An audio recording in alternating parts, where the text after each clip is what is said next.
3, 2, 1. All right, y'all. Y'all already know who it is, what it is, where it is.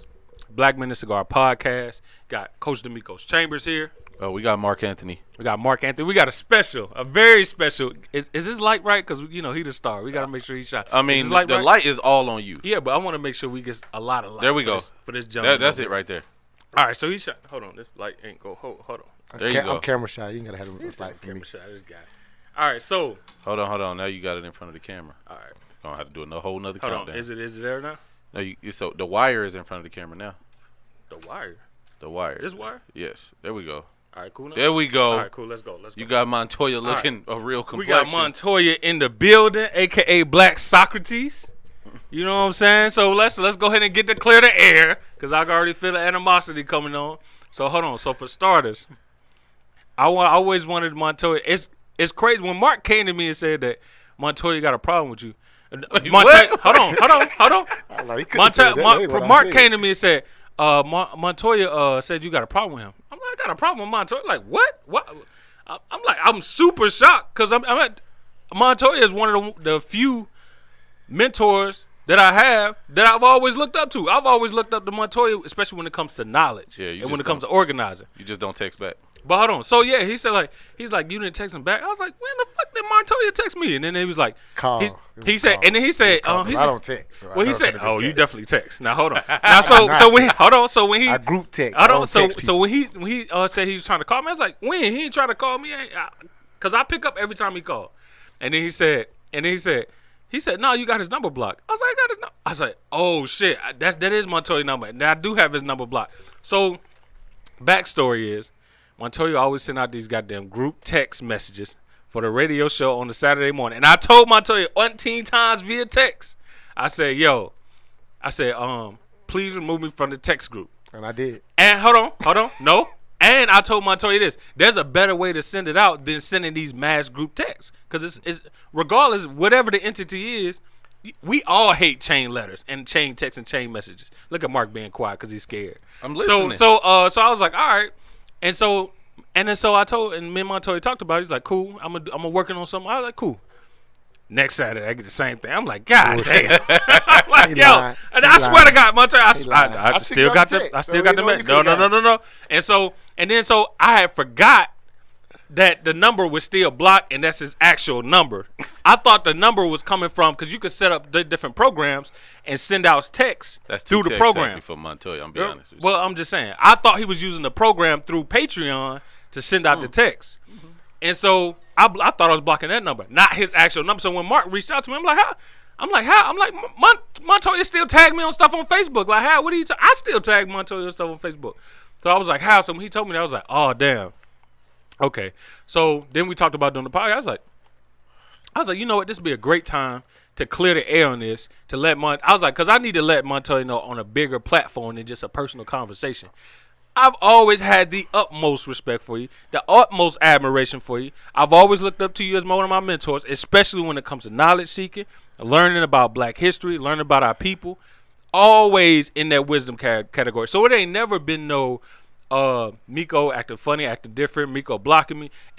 When I did block the number, but I didn't know it was your personal number. But on top of all that, nah, man. It's like, Mason. I got super duper. I put you on a high pedestal when it comes to everything. So it was like, when Mark told me that, I was like, Montoya? I was like, no. Like come on, bro.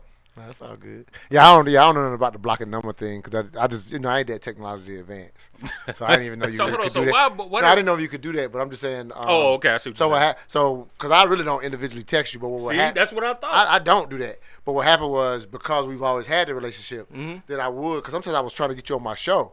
So I would send you an individual text there because I had been taking you off the text list ever since you said it. Now the reality is it might have came the next week because it was the first week. Okay. But I don't text you because I do that for anybody who doesn't want that group text. Because the only thing I send out is group text. I let everybody know I hate texting. But in order not to... No, Montoya, we know you're great at a lot of things, but when it comes to technology, it's just not your strong point. Hell nah. We respect that. So, yeah, I got blocked, didn't know it. So, when I reached out to the brother, like, call me, and normally he used to would, and then you ain't calling. That's true. All right, now I do remember that. So, I wasn't going as far as you had a problem. I just simply told you, brother, don't call me back no more. Yeah. That's all. Nah, Montoya, hold on. You said that one time. You didn't see me like, hey, you didn't follow up and be like, hey, call me back, or reach out to me. I did. I have. You did that one time. You reached out to me one time. No, it's been more than once. I ain't got no reason. How do you know if you blocked this Right, that's what I'm talking about. You know what? You might be telling the truth. That's what I'm telling you. But Ain't no mic. Okay. I only tell the truth. I don't even know how to do it no other way. I understand. All right, so let me also. But I'm saying now. No, I get it, but I want to clear the air, Montoya. I want you to really feel. I want the people. I'm done with it. I want. I didn't even have a problem. Nah. Don't say you have a problem. Listen to this clearly again. All right, go ahead. I simply said to Mark, brother, don't call me back. I know that wasn't like you. So you not calling me back wasn't me thinking you had a problem. So what did you think? It was like maybe too busy, or because I had reached out several times. I guess now you didn't notice, right? But then it became several times, and then one time I go past because I hate texting. I went past the call me text. Right. That's what made me even say it to you. Yeah. I finally say, hey, I got this show you really would be good on. Gotcha. And I sent that text, and when he didn't respond to that, it's kind of when I finally say, hey, Mark, your man don't call me. Yeah. But it's still, listen to how I'm saying it. Okay. Your man don't call me. That ain't no, he got a problem with me. That's Nah, why the man don't call me. That's definitely not how Mark said it. No, I just said. want to say that. Oh, here you go. Now But either way, I'm just saying. I just. What did I say? Hold on. What did I say? Convoluted. But here's the last thing I'm gonna say. All right, go ahead. So if I say to him, why your man don't call me, that's the gist of whatever problem I had. Ain't nothing deeper than that. Like I damn sure ain't tripping even if you been too busy. I'm gonna be. Hold on. What did I say to you? But even if had you been too busy, right? That's cool too. But me going, your man don't call me, ain't thinking Miko's got a real problem with me, or me saying I got a real problem with you. I am checking like, what's happened to the man won't call me. Nueva máscara de CoverGirl Lash Blast Clean. 10 veces más volumen y vegana. Nueva Lash Blast Clean. Dog, who you talking to? I think he probably did too. But I'm gonna tell you this. Hey, dog. I think he did. It's time to come back. I think he did. I call people. Right. No, let me say this. I don't even think. Let me go another way. Because how to reach this. Because I ain't that dude. Right, but I'm not finna. I don't even think to do that. Let me respond to that. So, I hear you and I got you. You didn't have any animosity. I got you. I'm gonna be honest. Had I been on the receiving end, I would have felt some way. At the same time, I'm glad that you gave me grace. Nueva máscara de CoverGirl Lash Blast Clean. 10 veces más volumen y vegana. Nueva Lash Blast Clean. So, I remember you reaching out for that. So at the time when you were reaching out for that, I was going through so many personal things and so many things with transgression so fast in my life, it just got lost. Yeah, I ain't even tripping, bro. But so it wasn't that, but at the tail end of it all, I've still always had the complete respect and admiration of. Yeah, I never listen. This is me You giving. gotta get this off his heart. This is me giving. I got to give you your flowers though. This is what I'm saying. Cool. That's real. Because although I got really I was going through depression at the same time. Right. I was dealing with my career trajectory. I was dealing with heroes guilt. All this that I'm talking about. I was going through so much. Everything was changing. So, it was like it just got lost. But all I want you to really notice, like, literally, but first off, I don't like talking on the phone, and second off, there's only few black men that I look up to. I got different black mentors for different segments of my life. And when it comes to knowledge, when it comes to learning, you are my resource for that. I respect that. You know the conversations me and you have had. And so it's always, Montoya is one of the key persons who taught me how to read. Not in the literal sense, but when I'm reading and absorbing information, don't look for answers in what you're reading. Pay attention to what you're reading so you can derive from it with the information it's trying to give you, so you can be as unbiased as you can when you receive the information. Yeah, that's dope, bro. I've always taken that life. Literate before Montoya's. This guy right here is disrespectful. And so sitting here, Mark scared ass sitting here quiet because he don't know how to intervene because he's scared of shit. No, and he the one that told me that Montoya got a problem. Montoya said you got a problem. I'm like, Mont, out of all people, I'm like, what? But I ain't even tripping on him explaining it like that because he ain't saying much more than. Because he's scared. That's all. No. I'm he's just scared saying. of confrontation. We just had a conversation about letting each other talk in the guest, so we trying to make sure that. Wow. So I was gonna let him. I got a whole lot to say. Go ahead, Mark. Your turn. But I ain't got nothing to say about y'all situation. I mean, I was gonna ask you what you felt. What did you get from what I said, or what did I say? And you just said it, so it is what it is. Right. Yeah. So Montoya know that the love is always super there, man. Yeah, and no doubt. Listen. Unless he get busy. I'm gonna always That's no. all of us, no, though. no, Adrian right. That's already. all of us. Yeah, And then to a degree. I'm gonna make a concerned effort. Nueva máscara de CoverGirl Lash Blast Clean. 10 veces más volumen y vegana. Nueva Lash Blast So Clean. that's, like if for example, Nueva máscara de CoverGirl Lash Blast Clean. 10 veces más volumen y vegana. Nueva Lash Blast Clean. That's true. Even when you got mad busy. True. And a lot of times you would tell me, right? I'll leave you the hell alone. That's true. But then I might be able to say, hey man, I got one. That's true. And you still will make the time even when busy. That's true. So then you've been that dude. So when it don't happen, yeah. Again, I didn't take it as a real thing. I'm glad you did. It was like it was just kind of like that ain't on. Right. I'm glad you did. That's actually the grace. That's full grace. One second. I don't want Montoya living in your shadow. Literally, I need you to pull that light this way. It's all good. Cause, yeah, I need it to be over. Cause I mean that's good enough. Cause I just need it. If it stay there, we good. That's good. All yeah. Right. Yeah. On top of that, Montoya, I really did want to give you a flowers today. Nah, I appreciate you, kid. All right. Like so, the reason we brought you on, aside from hashing it out, was just a sub thing. Something But yeah, so but I respect that, King. But the thing is, I wanted to bring you on because you have been a pillar in the black community, especially in Atlanta, for a very long time, even when it wasn't the popular or easiest thing to do, especially before even social media came around, of organizing. Hold on. Let me take it from here. All right, go ahead. Because Montoya, I'm about to say something Montoya always been trying to get me to go back to, which is how I met Montoya and why. Like, it's been, go ahead. I don't know. It might have been about as long as I know you. Because, so we talking about 8 years maybe. So. Because you introduced me to his. Yeah. So, quickly, Montoya is an organizer over mental dialogue. We got time. Let this. No. I'm gonna give this quickly, and then because my expression is gonna be a little longer. Go ahead, man. He organizes mental dialogue, which is a community for for people of color, but mostly black people to congregate, get themselves together. He connects people with resources and ideas. And what's your motto? All I ask is that you think. Okay, so it was a point in my life. I had graduated undergrad. I was looking for things to participate in, so I went to like singles events, and I went to happy hours and stuff like that. I'm 23 at the time, and so it still didn't feel fulfilled, right? Like I still got this yearning for education and growth, but everybody around me just drinking and partying. So I'm like, all right, I need to find something. So I see mental dialogue on Meetup, and I'm like, okay, this sounds cool, because it was 2 events. One of them was young professionals for like 20 something to 30s, and I went to that probably the night before, and then I went to mental dialogue, and I was like, oh shit, I can't go back to this young professionals, because they just doing this, they just young niggas drinking and stuff like that. And the reason I went there the first time, so I'm the youngest person. I'm listening to the way that it's formatted is, they'll have an icebreaker. It's very welcoming. You got people who they know. It's a community. Mm-hmm. You know who's new, but you also there's an embrace. Whereas if you when I go to young professionals, everybody know each other, but ain't nobody really looking for new people unless they trying to holler at you. Right. They just like, you got to find out where you fit in, as opposed to mental dialogue. You here, they bringing you in. Yeah, the icebreakers are legendary. It's the icebreakers. Then it's the topics that get you engaged. It is you see. Hold on, King. We got to move on, King. Hold on, King. I'm gonna let you get this one. I'm gonna let you get this one. I'm gonna say this one thing, but we gonna move on. King. That's funny. So, but no, what mental dialogue did for me, and I was 23-year-old looking for a few things. I was looking for guidance to know that I was on the right track.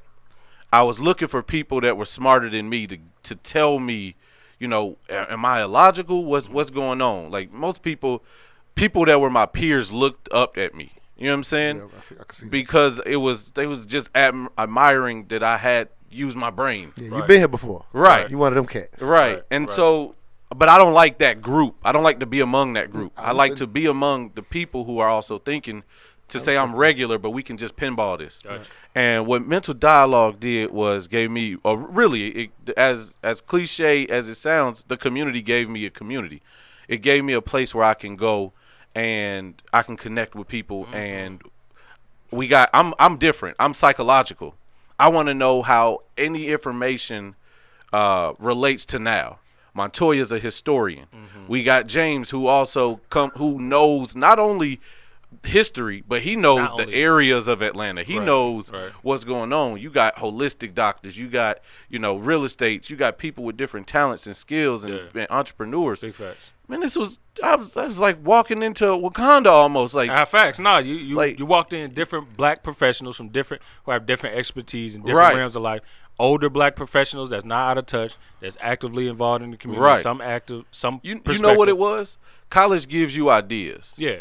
The community gave me a place where the implementation was happening. Exactly. Because you walk out of college and you get started in the mailroom. You be like, wait a minute. They didn't tell me life was this. Going to mental dialogue was like kicking it with your African studies college professors after class. It's two parts. Them really telling you what real life is like, but how to apply the things that you learn. It's two parts though. It's that part, and this is why I like when you started doing like the after parties. He do the mental dialogue.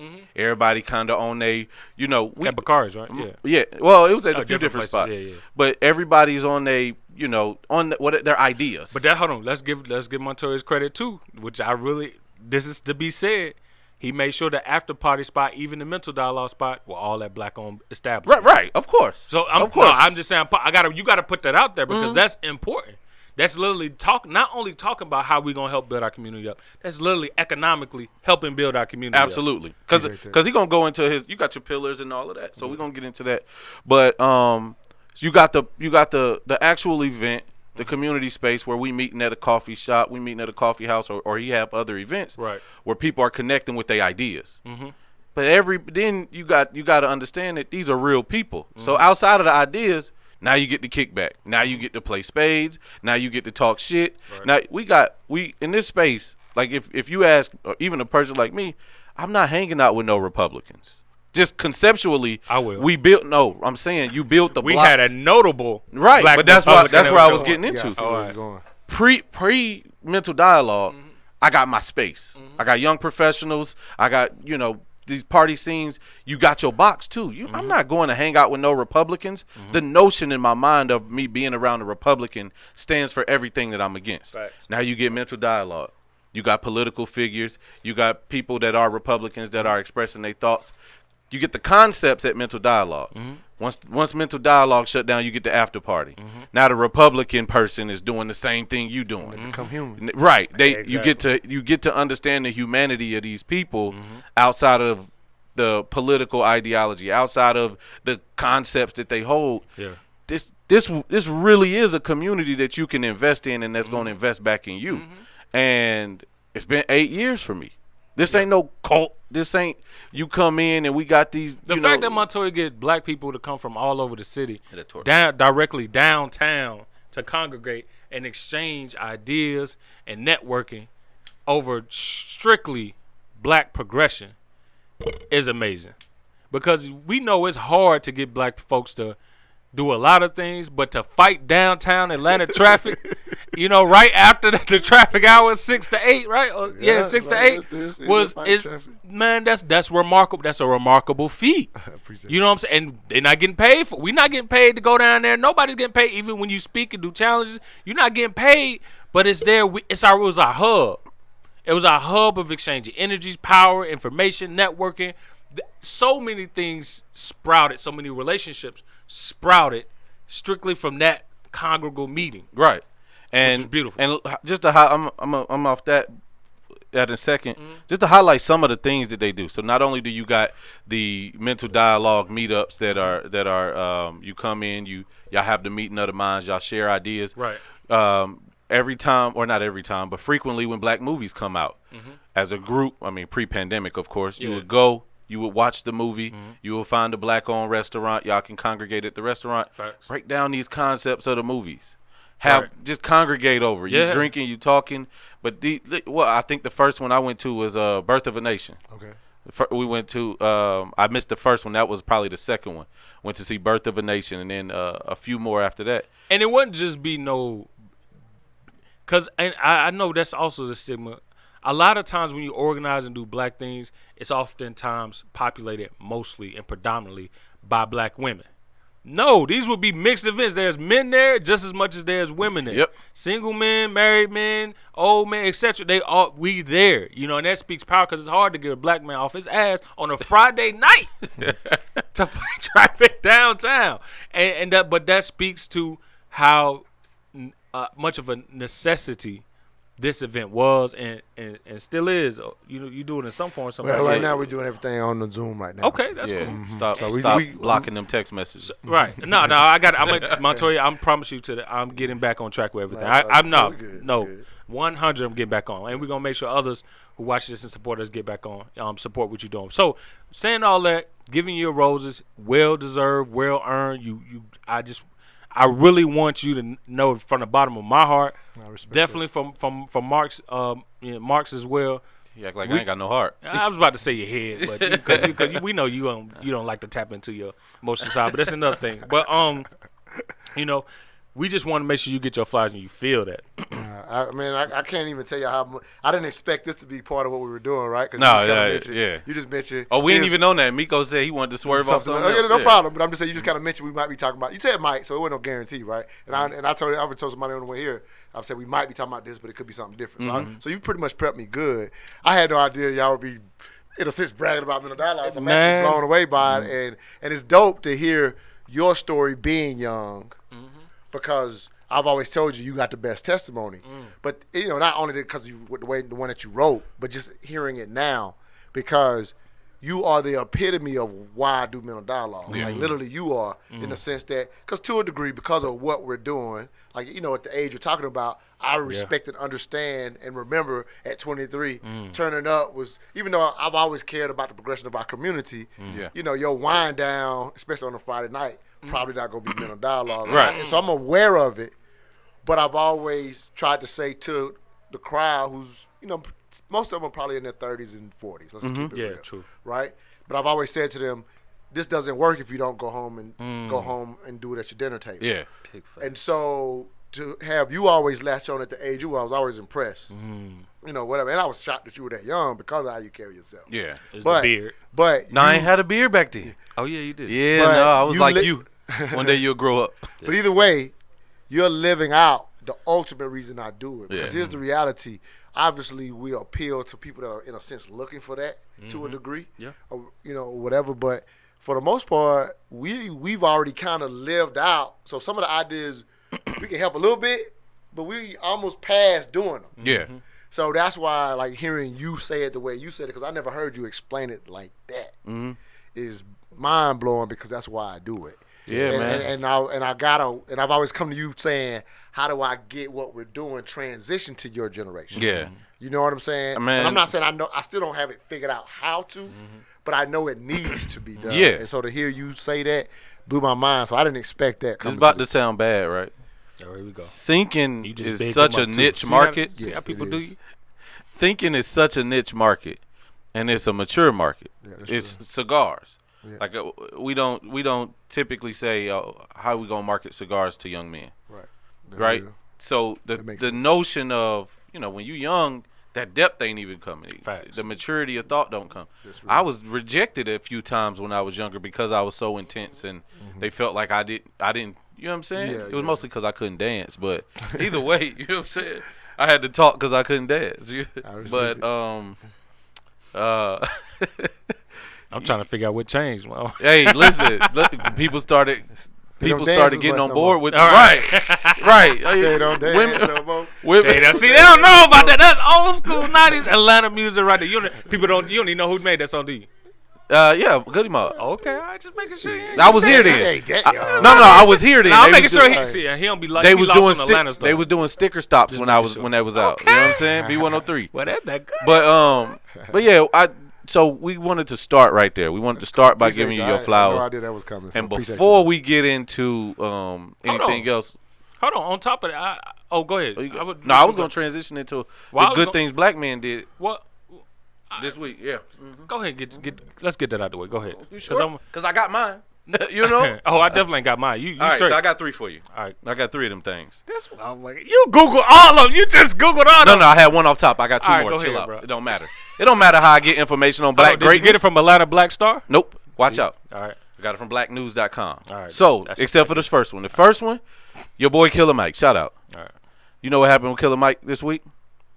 Killer Mike, in collaboration with progressive Democrats like Bernie Sanders, going up against, they're attempting to organize a union against Amazon. Okay. Wow. The reason that they're wanting to do that is because Amazon, Jeff Bezos is one of the richest men in the world, if not the richest. 85% of homes are now in some way, shape, or form affiliated with Amazon. All right, I believe that. However, Amazon's treatment of warehouse workers and people at the bottom ain't really the best. You got people who the way that they allow them to take breaks. If you want to call out sick, you got to kind of come in. No, I get it. I trust it. Right. I truly So get it, their treatment of people, and this is in Alabama actually, their treatment of people is horrendous. And so progressive Democrats, it's been a long-standing fight, one, to pull up their wages, but also just better treatment of their workers. Right. So Bernie Sanders was out at the union so they can vote. They had their vote today. Oh, to unionize Amazon workers? Okay. Yeah, gotcha. at the Alabama warehouse. Okay. And so Killer Mike was out there. Okay. Again, the vote was today, so we might not know. I don't know if they count them on the weekends or whatnot, but we'll know by at least Monday what that vote is, and it's essential. Now, one of the problems is they can just pull a warehouse away. Facts. They can put it in Mississippi. They can move it somewhere else. So that's one of you got to be pretty courageous to try to have that leverage. Right. Well, Jeff Bezos isn't the CEO of Amazon any longer. It don't matter. He stepped down like a month. But he stepped down and took another role. He did. I think he's just more so a consultant than anything. But it's actually a cloud guy that's a chief CEO of Amazon right now. But anyway, if you saw what Jeff Bezos was doing, listen, this goes pre him stepping down. I'm not saying he no saint neither. No, he set up the infrastructure. Right. That the warehouse been there longer than before he stepped down. So I agree with you. What my issue has always been, as I always said, and Montoya, we definitely gonna love to hear you chime in on this. I've always said black men need to get the hell out of warehouse jobs.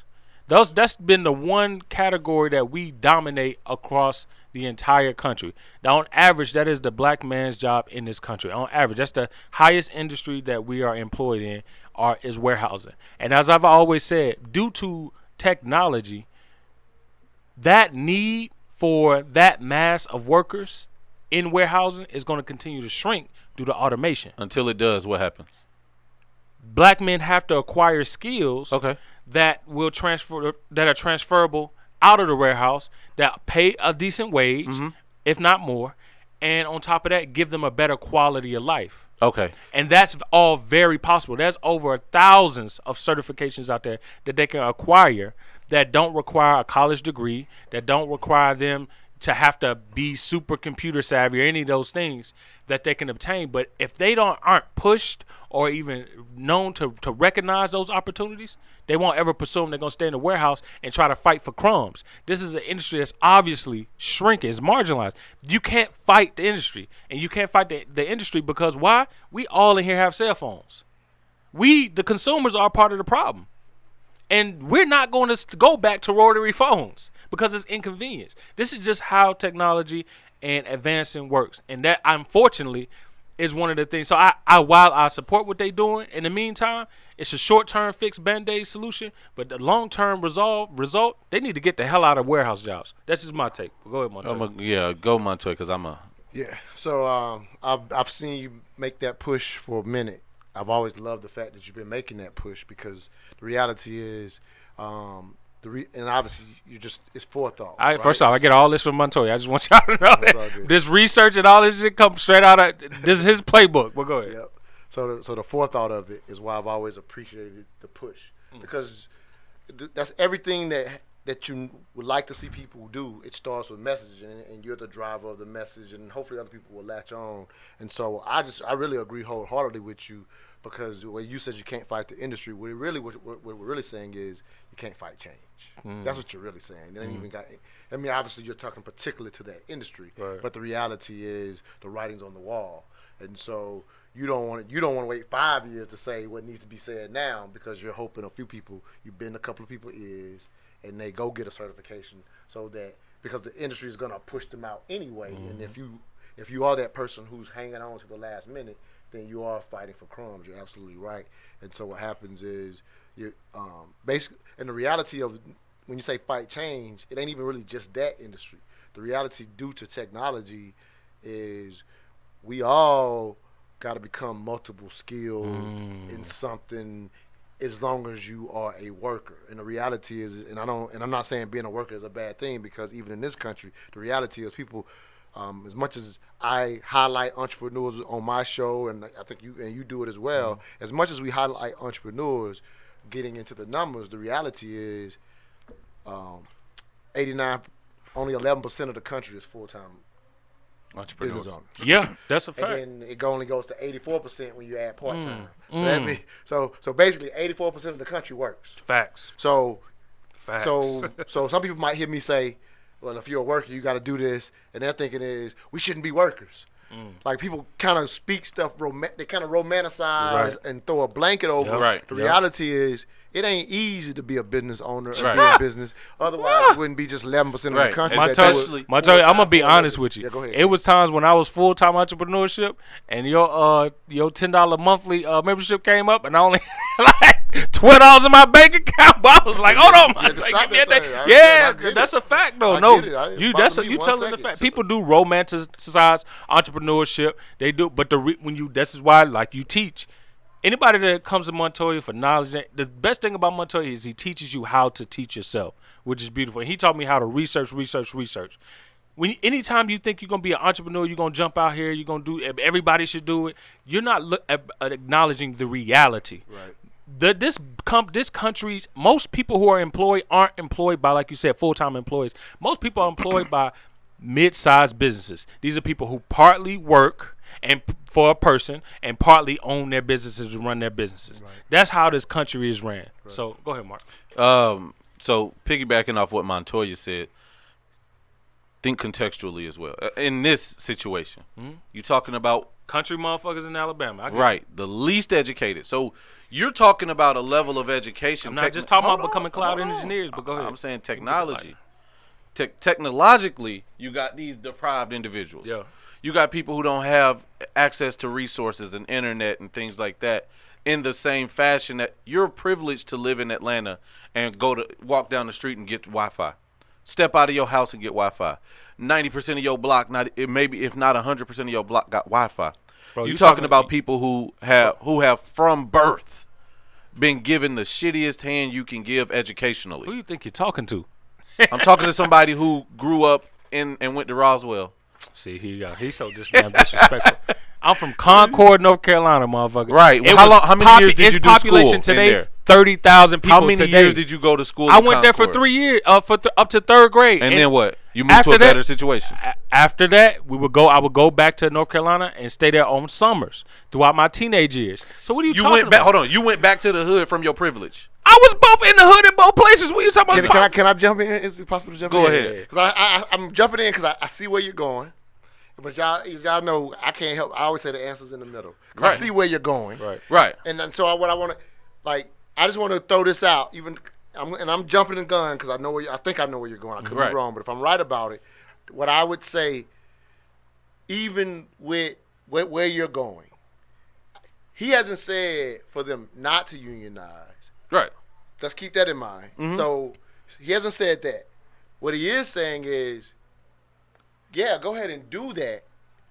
He's still saying the long-term solution is a lot of what he's saying, and he's just hoping whoever in that arena whoever Mike can hear. That's exactly what I was saying. Whoever in his arena Mike can hear what he's saying, they're gonna be better off than those that rely on this union if it gets put in place, because it's not easy. It is courageous, like you said. You know what I mean? So in the event that it does happen, again, he's not against it, but I do respect what he's saying. He wants to go one step further. Go ahead and do it, but I want to tell you it's a Band-Aid based on the future. Right. I want to. So it ain't even really, y'all are not negating each other. He's just saying, I'm going to tell them one step further. Like as much as I want to applaud that y'all doing it, I ain't doing y'all, I'm doing you a disservice not to say, here's what the future looks like. Right. even though I'm applauding the fact that y'all have done that. Facts. That's kind of all I'm hearing. Right. I agree. So it's not even 100%. a back and forth. Right. I feel like his was an add-on to and respecting everything you're about to say. And in addition to what he was gonna say, which I was gonna really flip it at the end. Okay. Go ahead. Just to add on what he would say, I would advocate if you got the power to do that, to create a union inside of for the largest company in the world, essentially, or at least in the United States. Why don't you advocate for putting trades back in school so that when you graduate, you can have a trade that you can go into? Especially because when you throw apprenticeships on top of these trades, the barrier to entry to be a journeyman from an electrician, it still creates another barrier that you got to go through before you're a certified yada yada yada. Right. Put these trades back in school. You exercising, if you can flex. What schools? High They school? said high school level. So you hold on. So I just want him to put it in context of what you're saying. You're talking about grown ass men who working at warehouses right now. You're talking about a part of the solution is, well, why don't again, you're putting it on the system, the government, to provide the solution, putting it back in the high schools when these are grown ass men who need these jobs and skills. I right said in now. conjunction with what you said. He's adding on. So, because Yeah, but keep you in added mind, on, he's hold on, adding from an HR side, Yeah. a lot of these places are telling people they got to have a high school diploma or GED anyway to work there, right? Right, in a warehouse. Right. So if you get to get a high school diploma, you got to do your 4 years. To get a GED, you can drop out, but you got to have a year in between or yada yada. Yada. You're talking about a GED graduate over here. That's a fact. Right. So what I'm saying is, it's still a lot of people graduating high school. If you can, most people just gonna stop and go work. I mean, a lot of people gonna stop and go work anyway. Yeah, to feed their families. Yeah. Right. Because that's the priority. But just think if you can feed your. Right now, you're getting the $15 from Amazon when you could be getting, which would do two things. What I'm saying and what you're saying. Right. You're saying go create something. If you got a trade, that gives you the ability to dictate the money that you're gonna be. I'm not saying create. No, he's saying Yeah. reskill. Right. That's all I'm saying. Because it's so Still the same thing? No, not the same thing. Not the same No, thing at no. all. He's saying it. He's saying reskill with technology and. No, and keep, I No, didn't he say all the that. He said technology. there's a plenty of certifications Yeah. that don't require that. And because the reason he said that in particular, the reason he pointed out specifically on this broadcast to say it's a bunch that don't require the technology is because he's absolutely understanding that warehouse workers are typically those are the best jobs they can find without a typical lack of education. Absolutely. So he pointed that out to say there are certifications that even without, with only a GED or only a Right. high school, there's ones that don't require you to Big facts. reskill with technology, or even if they do have technology, it's not you having to get technical and Right. understand computer Programming science or anything and like all that. that, yeah. Right. There's things you could do I in the get that. technology Right. field. So I'm saying he wouldn't have said that if he wasn't. And because completely people, understanding of that. right, and because people know that I'm affiliated with the cloud industry, so they're gonna think it's cloud engineering. Right? Yeah, I'm sorry. You can, it's all that makes types of sense. Right. different So when jobs we- you can do certifications, that, yeah. that So what's require the- just a certification. You can be a person that can be an inspector, a housing inspector. Right. You can be a person that biomedical machines, build laboratory machines, And my medical question machines. is, That's all I'm types just, of things. I'm cool with that. All right. So number one, you still got to think about the market for most of these places. Rural for that. places, right? Right. And cool, let's do that. Yeah. And also put the pressure, because it's still a lot of it is still systemic, right? Absolutely. So to say- it's all systemic. Right. Absolutely. So you can do two things, right? You can pull yourself up by your bootstraps and at the same time say And I feel like that's all he was saying. I feel this, like Yeah, the system. that's it. he was adding an and. And I'm so trying not to. just- I'm trying not to actually be to pull yourself Yeah, up out yeah, of the I didn't hear that at all. Yeah, I You know what I'm didn't saying? hear that at all. Because He's- a person that usually this actually Republican talk. Pull yourself a successful, highly successful person, a person that's a chief person.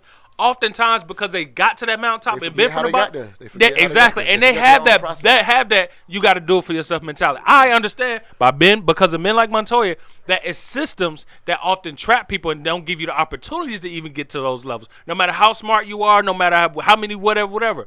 And so I understand in mass there still has to be application there, not just idealism. So I agree. Yeah, He's just trying to bring. I feel like you're just trying to bring that That's balance. it. Because here's another thing. Just like when you said, you still have to consider the market.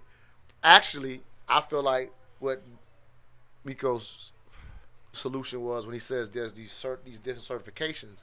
He knows, especially right now, the reason he's saying that is because there's a certain set of certifications almost regardless of where you live that will pull you because those markets are so needing of those things. I agree with that. So that's devoid of market. So again, he just said, "Here's Well, a long goddamn, thank you, Montoya. Here's a Why you ain't say that? Because Montoya's better at saying it than me. I heard it, and I just Yeah. I'm just fucking with him at Yes, this I point. did. So I'm just saying. So he's still right in that it's a long term. I didn't even try to be on the side. Yeah, I I just feel heard clearly what you were saying. That's a You wasn't fact. saying really anything different That's than it. what you're or that's not considering the things Right. that you're pointing out. Right. The way he said it wasn't that he wasn't considering those things. But- I felt like very much that he was considering. Right. It. That's why you were weaving through your conversation the way That's you were. it, To say, exactly. I'm not saying Right. crowd stuff. Right. You wouldn't have said that if you wasn't considering Right, that but- these people might not be technology. Exactly. Because of people Right. knowing your background. Right. So you were very considerate I get in your it. solution. Exactly. I respect it And that's the 100%. thing. See, look at him. Look at this fool. Look at this. But that's what I'm saying. It's and I don't want us. But and this is my problem with a lot of. your problem? And I'm on either side. I'm not on either side of the aisle. I like ideas from both sides exactly, sometimes, but exactly. I'm not because both in absolutes both have done horrible things for our community. Been more detrimental than progressive. Who?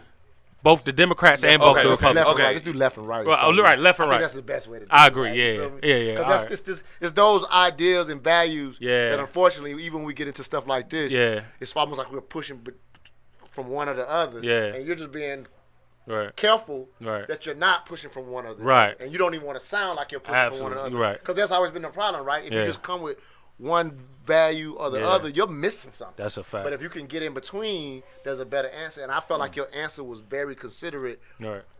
Even in saying what you said, it Right. wasn't like you said. It wasn't just pull yourself up. I Right. didn't hear that at all in that. Right. And the thing is like, I come from a small town. I have people that work in small. I just told you about my uncle who worked in the warehouse and quit after 2 weeks. He got into it with my great grandfather and got kicked out of the house because he quit the job. But they come from a small town. Yeah, I just told you, population 30,000 today. That wasn't when I was born. That wasn't when my uncle was. I come from. My family is originally from Athens, Georgia. All right, and we talking about back in the day, Athens at that. They So- built UGA. Yeah, hilarious. Probably did, but I'm just, Wow. but you know, it's my whole premise at the end of the day is we gotta enable our country folk to be able to look beyond the scope of what's physically visible and available to them. I got an idea. Go ahead. Miko about to do his Chitlin circuit tours, bro. See, here you go. He about to do the It'll help. Chitlin There you circuit go. tours, It'll man. help. Here you go. You But all going right, to so all- go ahead with the rest. You only going to towns with populations of 30,000 or less. Man. It will help though. It depends on what the women look like. You know me. You know what the women look like. I mean, Your some country- cousins. Ah, see, he Like, disrespectful. he don't want this. Yeah, now you ain't going to tour Yeah, now. I don't know. Tour's off. Tour's Tour off. is canceled. Tour's off. I lived in Burlington. All right, Hell but no. overall, how do y'all feel about Overall, I fuck with it. I think it's cool. I just don't want our people to, and I don't want to be the one of those people that's like, oh, trying to get in the way of something good. It's good. It's good. It's going to help. I'm hoping that they're also open to the opportunity of us doing more at the same time. Yeah, I'm in the same space, and the reality is, based on what you've reported at this point, because actually I wasn't thinking that was the idea you were gonna bring up. By the way, just to throw that out. Oh, Don't worry about mine. I just Okay. thought it might have been something else about Killer Mike. But with this specifically, it sounds like they're just at the beginning stages. And this country has had a huge history of trying to push out unions based on the history of monopolies and unions. And so I definitely understand and know it's probably not going to be highly welcome. And that's why, like you said, there's courage involved. No surprise to see a Bernie Sanders behind it, right? Right. No surprise to see a Killer Mike Right. behind it or whatever. So in the event that they can pull it off, definitely applaud it. Again, I just highlight, and in addition to the long-term change that's happening, it's still going to need to include some of this. But while you there, Right. if you can get Right. benefits while you Right. hell yeah, but still be ready to Right. reskill, because Gotcha. even with you being unionized, Right. eventually the changes, you're going to get driven out of that industry. Right. That's all this man is saying, that Right. even if you get those benefits, eventually you're going to be reskilled out of it. That's it, Okay. bro. I agree 100%. all right. Off the subject before I go to the next one. You think Janelle gonna come to the trap?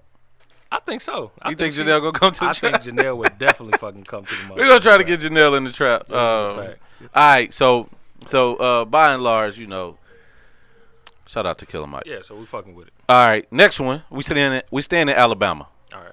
So Birmingham Mayor Randall Woodfin, mayor of Birmingham, Alabama, is issuing blanket pardons for 15,000 people to include many black men and women who have misdemeanors and marijuana convictions. So hell yeah. So I fuck with that. I mean, I think this goes without saying. Number one, this shouldn't even be on the mayoral level. This should be just nationally, the way that it affects our people and hell yeah, bro. especially black men who are over criminalized and over policed in America. That shit was just an excuse, goddamn, for a lot of police to do a lot of backdoor shit. You smell that? That's it. That's all you got.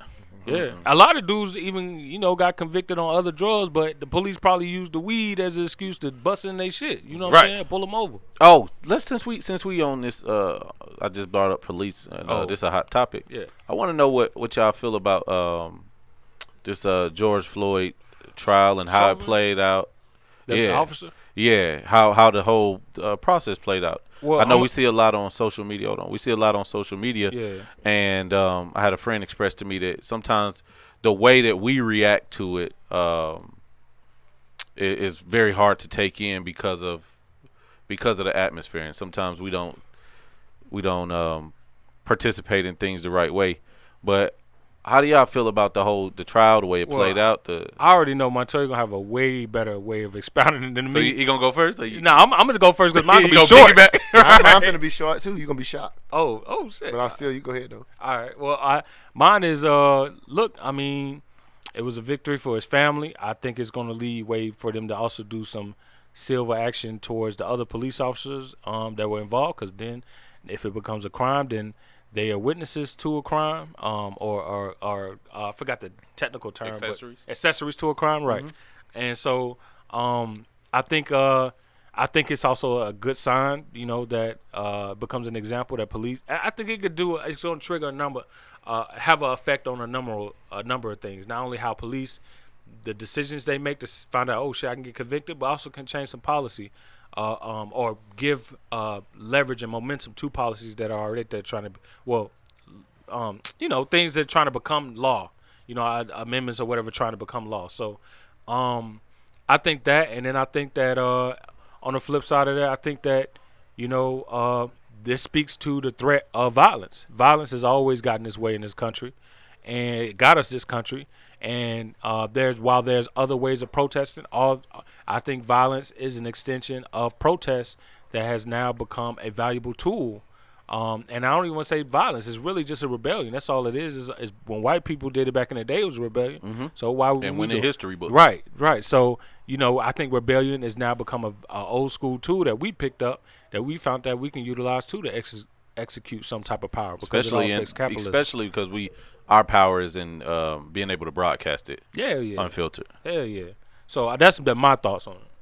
Sure. Go ahead, King. Mine, I just really followed the sentiments of a brother I follow named Ivory Tosin, renowned professor at Howard University. He's much better at stats than me, so that's saying a lot. Mm-hmm. that's who I go to. Damn. When it comes to the stat I'm gonna go back and watch that and follow him on Instagram. Yeah, go follow Ivory Tosin. You want to get your stat game up? Yeah. It's Tosin? Like Tosin, Toldson. Oh damn. Yeah, Tosin. Tosin. Toldson.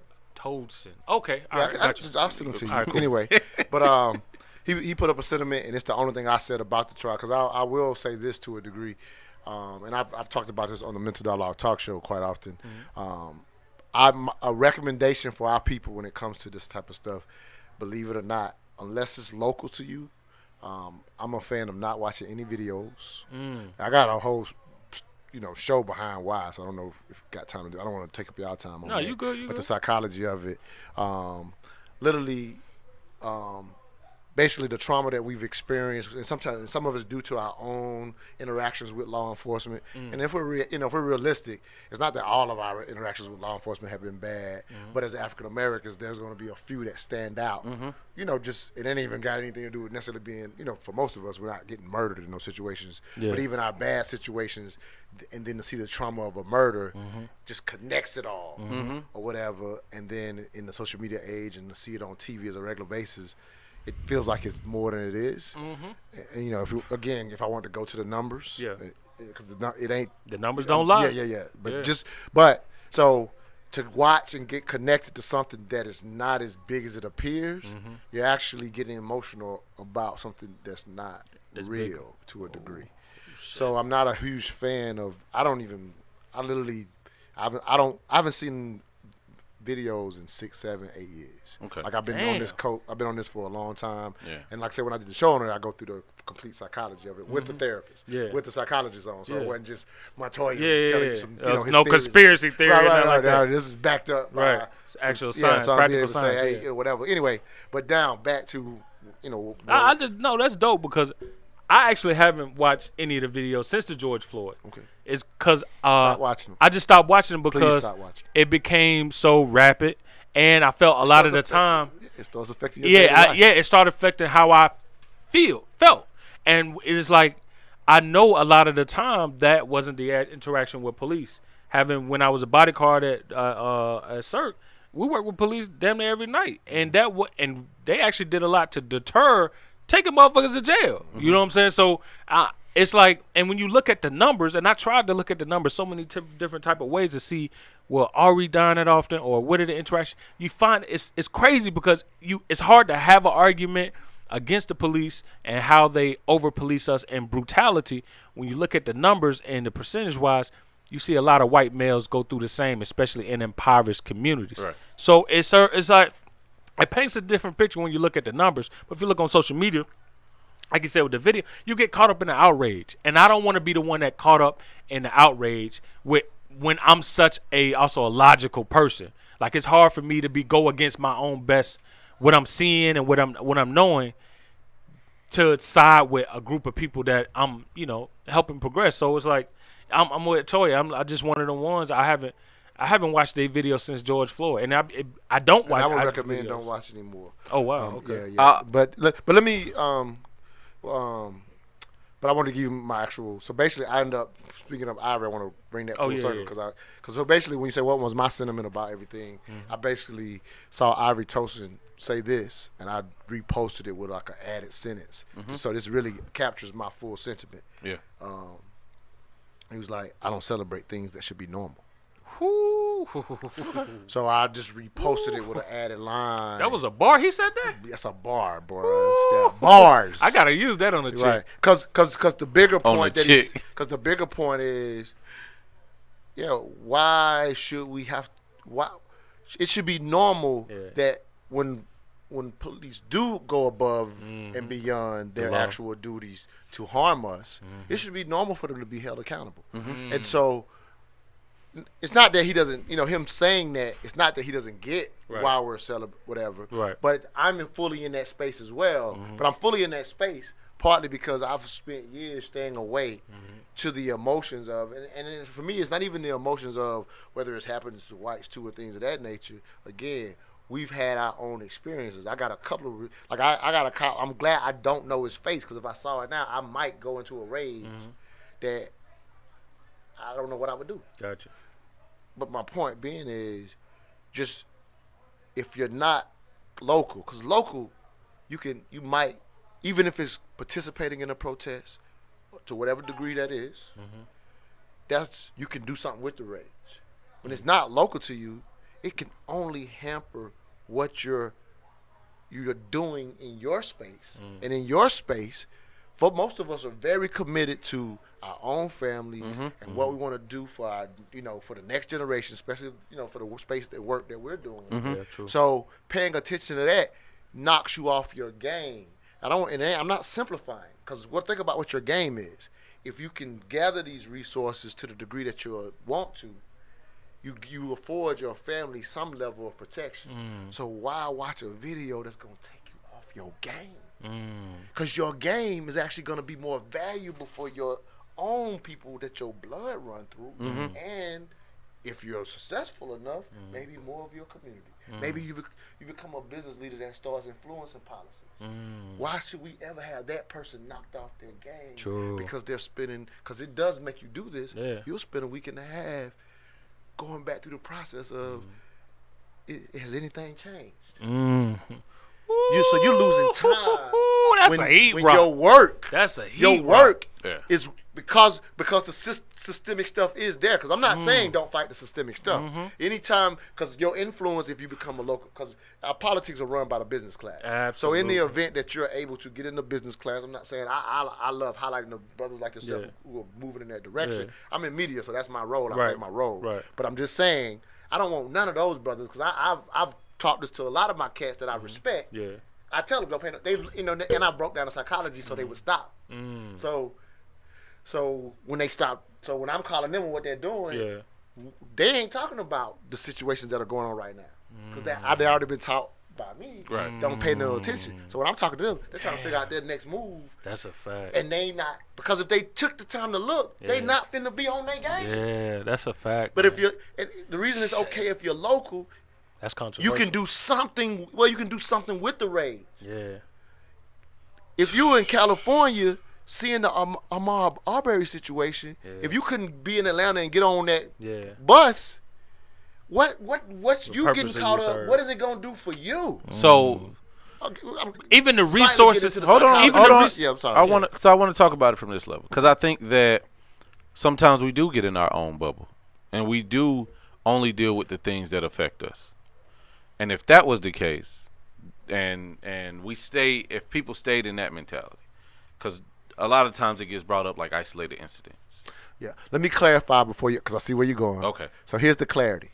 Specifically, the police brutality is all I'm saying do this with. But is that so? Specifically, there's a think- reason why specifically that. I don't want you to apply that, because where you're going in the right place. If you didn't understand that I'm talking about specifically these situations, I think because that if you police- apply that to a lot of things, you now get in a bubble and you're not involved to affect change. Gotcha. Is where you're going. Right. I'm talking about specifically the trauma of what us as black people watching a video where we see other black people harmed. Yeah. The psychology of that ends up being way more damaging. Because again, if you're on your game and if you're already working to help your community, I don't even want you off that game. I agree with that. You see what I'm saying? So I if actually agree with if that. you're the type Damn. of, because here it is, if you're the type of brother that's gonna isolate and do that anyway, what you're about to say don't even apply. That's just who that person is. Well, the question is, go ahead. when you talk about people being off their game, right? He determined to get this motherfucker off. I want to know. I want to see where he's I going, just because I don't know. Well, Now, it was a few It things. might be some It is- nuance in it's here. the- One, I think that the police brutality is the end game, right? When you say it's the end game, hold on. I In just the wanna- I don't know long what you mean. I line just of wanna know our what you mean by it. interactions with the cops, the killing is the. There's nothing after that, right? That's what we sometimes view as the final destination of police brutality and over policing and all of these things. And so, in an effort for the voice of the unheard, oftentimes we do get it doesn't happen that often. A lot of people turn blind eyes to it. A lot of people, curate a bubble for themselves. And so sometimes protection just happens around me and my family. And other people, I've been a token black guy. I know how white people feel about these things. And if they've never been able to view these things, it's all a myth.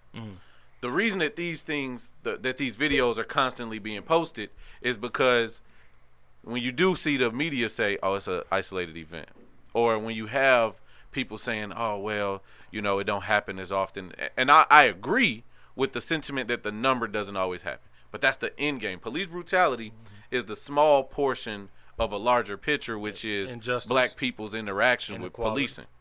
And so, of course, it's not just the killings that get shown on there. It's the way that black people are constantly being treated. And I would consider myself a mild-mannered black man for the most part, who has a great level of control and awareness of my environment. And you've never felt as out of control or out of control of yourself as when you've had some of these interactions with cops. And for me, that's not a rare occasion, right? It's not to the point where sometimes I'm just trying to get home. I'm trying to get to work where I make an honest living and then get home. I work with police. I've been to police trainings, so from the beginning portion, trainings and all of that. So that's something that I understand. I don't think police are bad people. I do think that the narrative for black people is one thing, which is it's more often than not is they shouldn't have been acting like that. They shouldn't have been in that position. And what the world really doesn't see is what cultivates you to get to a point where you that agitated at this group that most Americans see as help. Because they don't have that experience. Right. Yeah. And so the voice of the unheard can only express itself in certain ways, right? But is it the voice of the unheard? That's my question. Who? Well, let him finish because I want to understand where he's.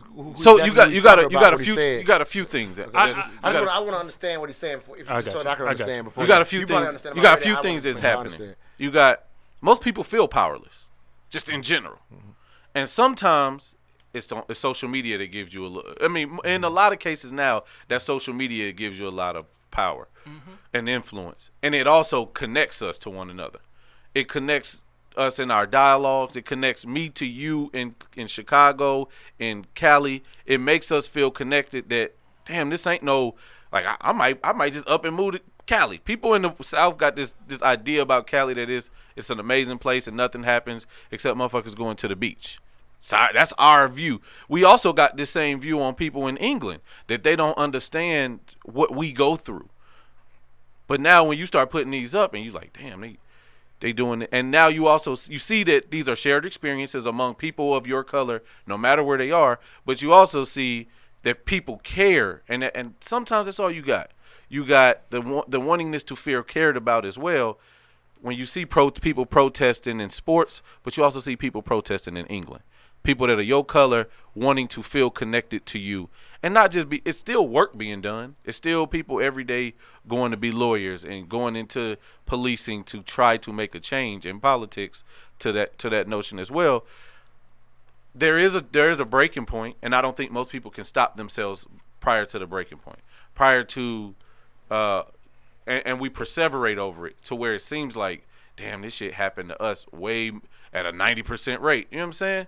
So that's different, but what's your overall point? My overall point is I still think that I hear his point. I don't think that most people can manage themselves, which is that's life. But I don't think that we should not watch them, and that's your prerogative. I don't think that most people should not watch them. I think to some level we just have to start controlling the narrative around how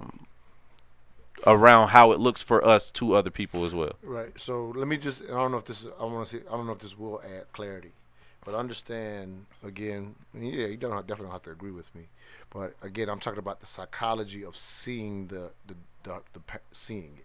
Okay. So I know you understand that part, but don't think that that when I say not watch it includes don't do anything about things. No, I get that as well. So I just want to I didn't know if that was being made clear, that when I say specifically the watching of, or whatever, because as soon, as someone who's been a part of mass incarceration, pushing policy, asking people to sign petitions, I can do that and still not watch the video of why I'm signing this petition. So I'm not saying don't act, but I am talking about because even you. Well, I don't think when you were saying I don't know if most people can manage themselves. If you believe that, then there's all the more reason you don't need to see the damn video. Well, the other in part, my opinion, the other part is again, I'm just talking about the watching of it and the trauma that goes with it. Now you get mixed up on, you start getting, because of the emotion, you get mixed up on even what you might want to do. Or I was just about to say that you'll find yourself in a circumstance with an officer, and you might overreact due to what you expect the outcome to be based on, that's convoluted by a lot of trauma that you've been watching these videos constantly. You think this is going to be the outcome, so it can cause you to be jittery or overreact in the circumstances with a police officer or anywhere, whereas if you hadn't been consuming yourself with those things, your reactions would have been totally different and gotten you the outcome that would have still been a normal, typical outcome versus the latter. So I get that, because you'll have, and here's a great example of that. You'll have a lot of black guys who I always consider them a part of the conspiracy group, where they go and read all the bylaws about what a police officer is supposed to do, et cetera, et cetera. Follow these dudes on YouTube, Instagram about how police supposed to stop you, blah, blah, blah, blah. They indoctrinate themselves so much with these pseudoscience perspectives of law that when they have actual interactions with police, instead of having a normal interaction, he asks for your ID, whatever, or you walk past him, you just walk past him. You now become this vigilante and trying to read the whole police's rights, and this could have just been a normal interaction. So now you risking your jeopardizing your life, your freedom, everything, all because of the indoctrination of what you're putting in your brain, especially trauma is inducing. So I get that perspective. Yeah. I mean, what's the quote about what? He who controls the images. Oh, yeah, you know what I'm saying? Controls the minds. And so, again, it's just recommending, because it's not easy. It comes across social media. But again, because I've made a conscious decision, I'm fortunate enough to where it doesn't come across my social media. Yeah, you click that little button and say this don't apply to me. Well, they hide it now. Yeah. Nowadays on social media, they're starting to hide it. Yeah, so then because of that, now but now the nature is to go ahead and open it, right? Yeah. I'll never do that. Like it became even easier to avoid once they did that part. Yeah. And again, I'm just talking about just the psychology of seeing it. Yeah. I got you. Yeah, that alone, and then that's all. Again, but you don't have to. Like I said, we don't have to agree on it. Do you think more people see it than experience it? So as I said, although we will have a lot of cop interactions that are not all bad, we have enough of our own experiences to where that's why when you see the video, it just connects. It probably shouldn't connect. I've been falsely arrested, like completely falsely arrested. So much so that when I went to court, my lawyer goes in the court. I ain't even have to go in there. That's how quick they dismissed it. Damn. So that's just a short version. And like I said, I have an officer that I couldn't hardly see his face tonight. And just to give you a little of the backdrop, my mother was going through a situation.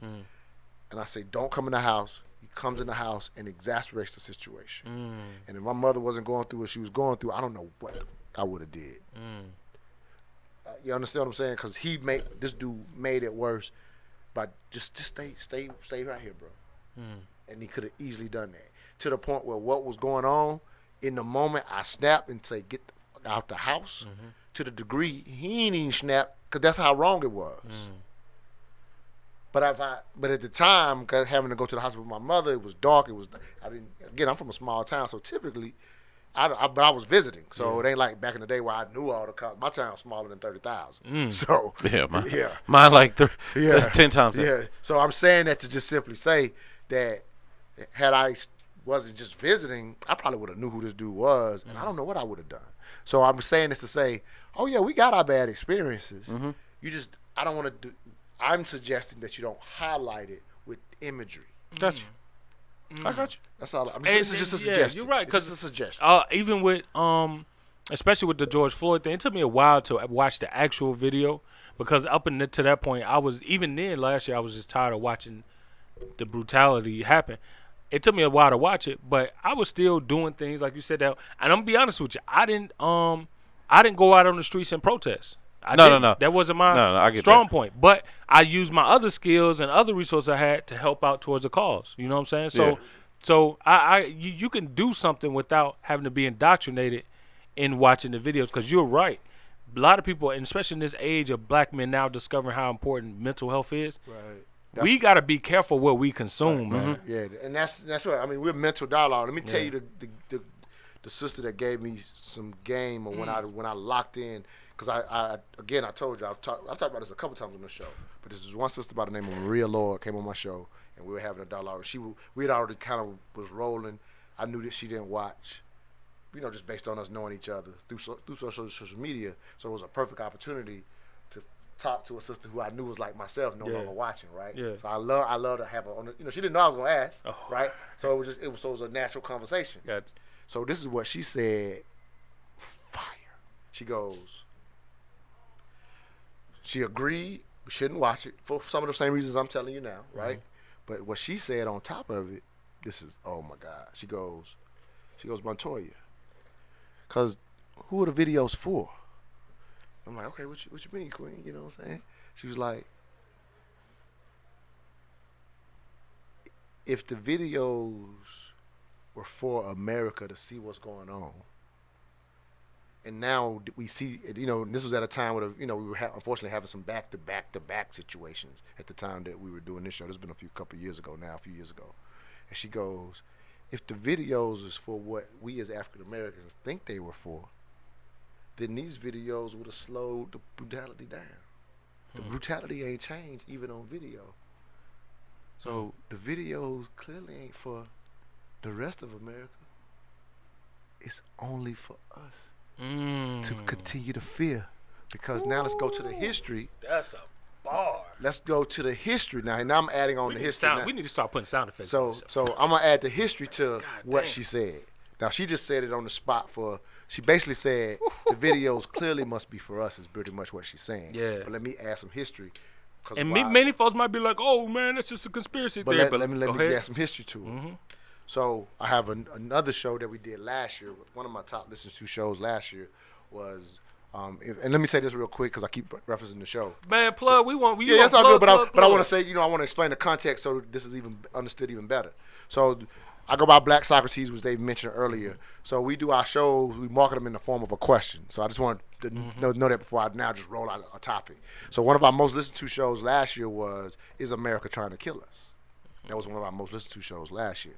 So again, I want to do it to get into the psychology of it. So despite what what the subject of the show may say, so getting into the psychology of it, now I go into the history.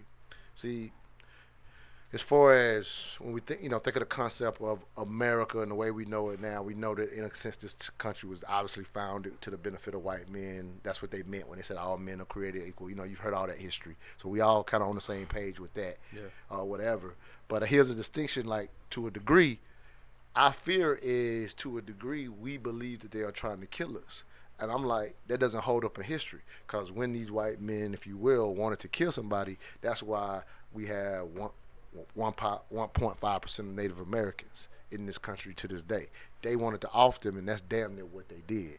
What they did with, our ancestors as the enslaved class, they did, these different various torturous things, but it was always to control. Facts. Yeah. But the torturous things was to have our ancestors in fear that they will kill you at any moment.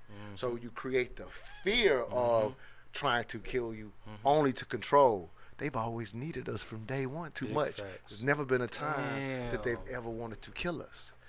But this is why when the slave tried to run away, they would sometimes even put the cage like figure on the slave's head and have him walk around. They wouldn't kill him. They have him walk around the slave farm with that thing on his head, have him work, do chores like every normal slave would, but to deter other slaves from thinking they can go and get freedom. Yeah, that's why they had the public lashings and all this, castrations you're right. So and all what that. has changed in this? So no, what I'm saying is I wanted to connect it to what the sister said. Absolutely, yeah. So when she goes, Montoya, who are the videos for? I'm talking about get into the psychology of it, because it is. Here when I was watching the videos at this point when I'm talking to her, I'm already done. Yeah. But I haven't always not watched the videos. I watched the videos like everybody else for years, right? I had to come to the conclusion doing the work of mental dialogue to realize this is ineffective. So I had to come to that conclusion. So let's go to the Montoya prior to coming to that conclusion. Gotcha. And think about what she said. So prior to coming to this conclusion, I would watch all those videos like everybody else does. And this is the thought you always think. How does white America not see this? This is clear. Especially the video. Some videos are not, right? But even sometimes you get the long form of the video and it's still clear. Yeah. And you're like, how are there these people on TV saying this ain't an issue? Like, this is how you're feeling. Because you think the videos are to help stop it. But since it didn't change anything, which was her point, who are the videos for? It's still to control and deter. They're trying to control. Gotcha. So the videos are only ran over and over to create fear in us. Because clearly the videos ain't stopped the brutality. It ain't slowed it down. So hold on, Montoya, to even put a cap on what you said, on this whole flow of it. Think about this. The only thing that's spawned from these videos, even more, that capsulizes the fear. It makes us have these conversations with our black boys on how to interact with the police to avoid going to jail, instead of having these conversations with our black boys on things to do to change policing. How often have you ever heard a parent sit down and say, well, this is what you should participate in or consider pursuing career-wise or help those who are pursuing this career to change policy? No, they focus on these are the things that you need to do to prevent you from going to jail. Fear-based conversations that instead of having a progressive conversation, proactive conversation to rid the system of these things. And so that's how much prevalent it is today. It affects the converse. It causes us to continue to propel fear among each other and our seed. Look at this strategy.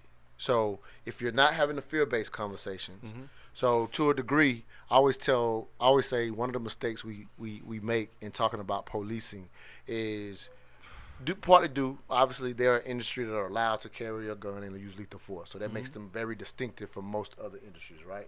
That alone, right? The ability. So obviously, most Americans would say, well, with that type of authority, we would want you to be above reproach in so many ways, right? It's understandable they carry a gun, right?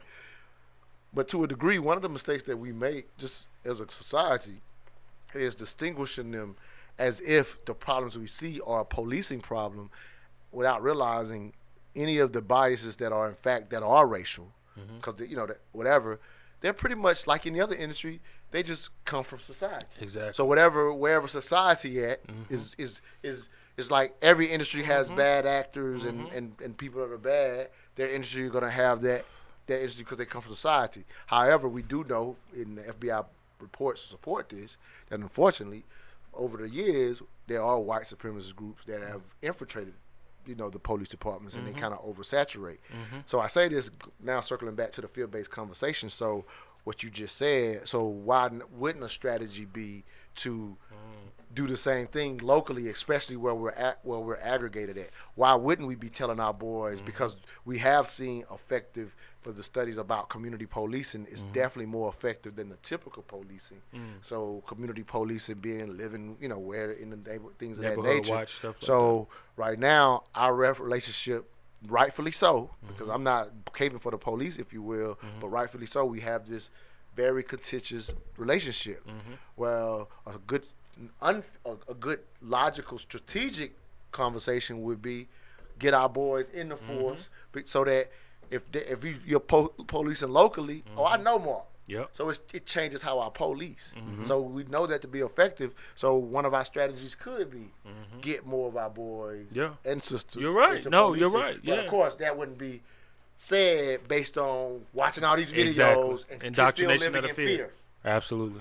I'm not, Absolutely. and you don't have to agree with that solution. I'm just talking about it won't even come to the table based on the videos effectively propaganding us to stay in a place of fear, which allows for control. And so then we start having reactions where you'll hear people say a life for a life, and people like, that's the only way it's going. Overt reactions to fear. Yeah. And so, and people will say that, and I was talking to a friend last night, like even me, like if you disagree with, they ain't gonna stop till we start taking their lives. Like people will say that. Yeah, true. Like, and they think they're saying that from a place of bravery. Bravery. Yeah.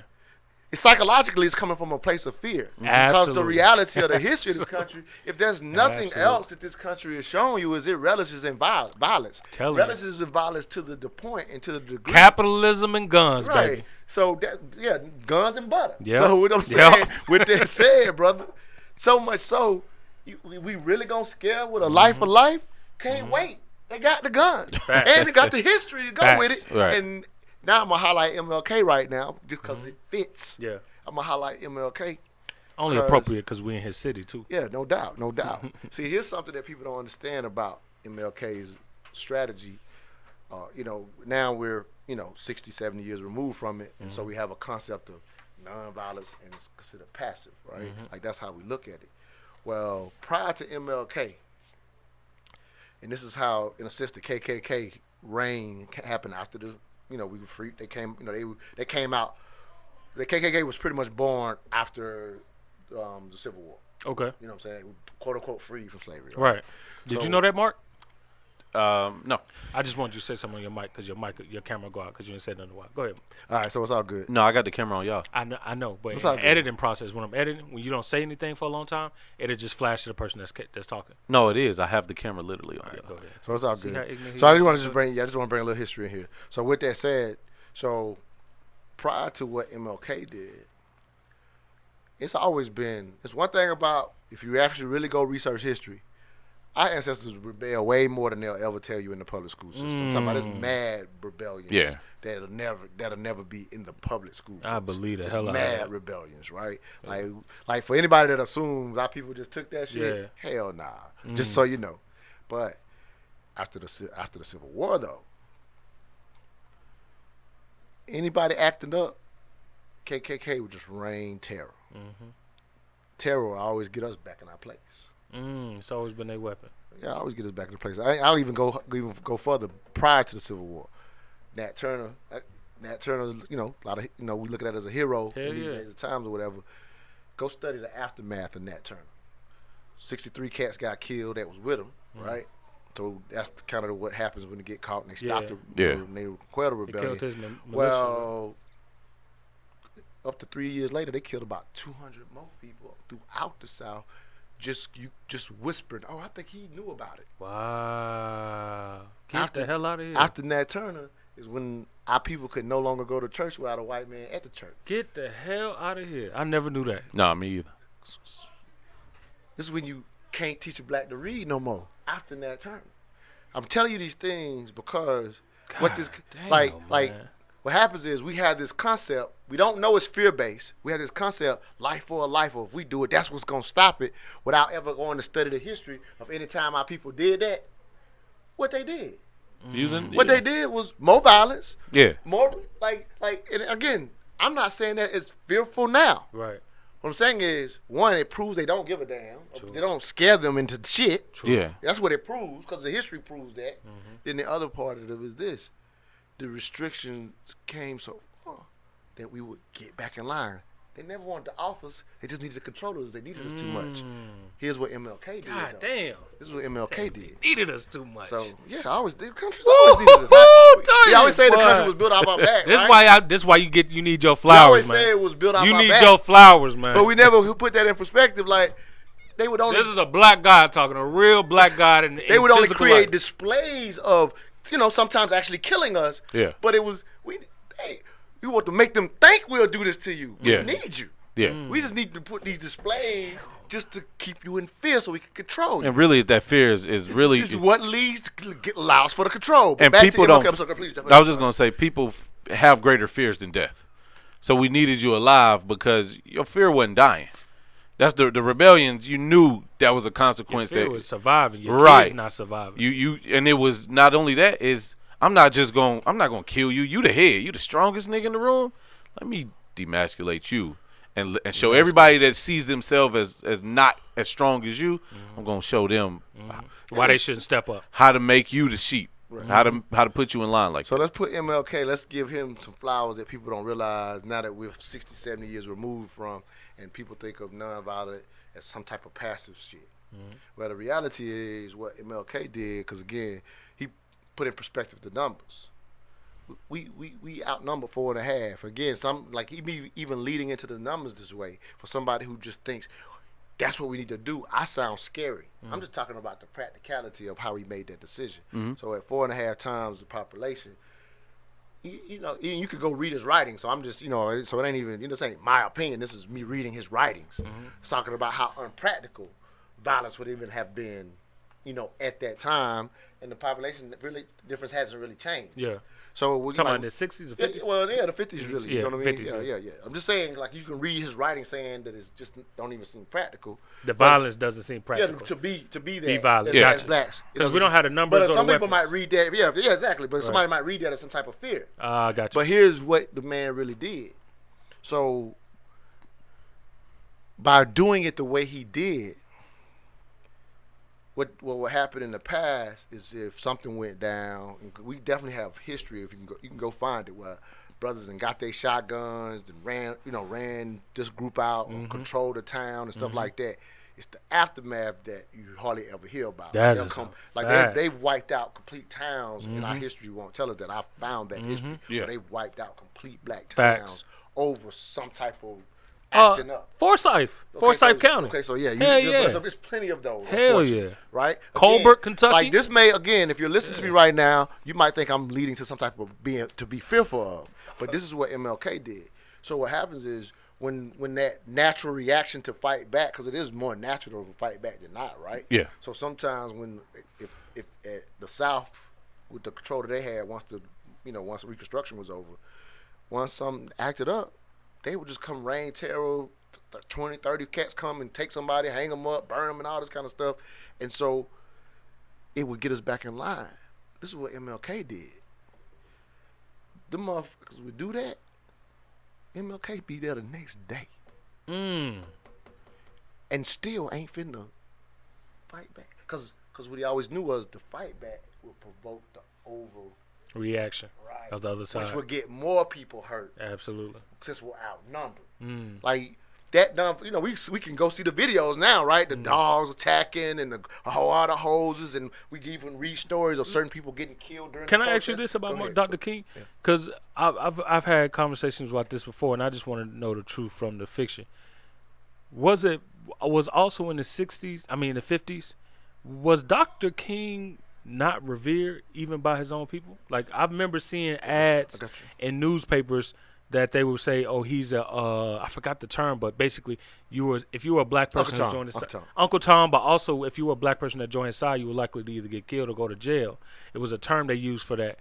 That I saw in the newspaper. So a person that was contrary to it said that, "Oh, well, that was planted by the FBI." And I said, "Well, okay, let's say granted, let's say there were FBI that planted reports about him and perceptions and polls and etc.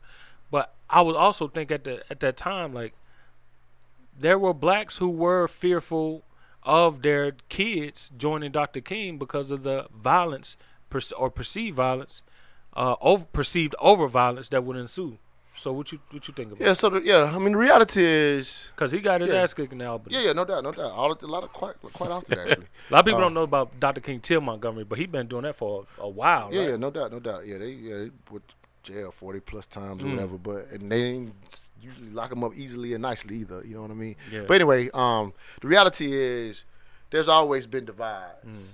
And I'll give you, instead of me being my opinion, I'll give you some factual things that will help answer it, right?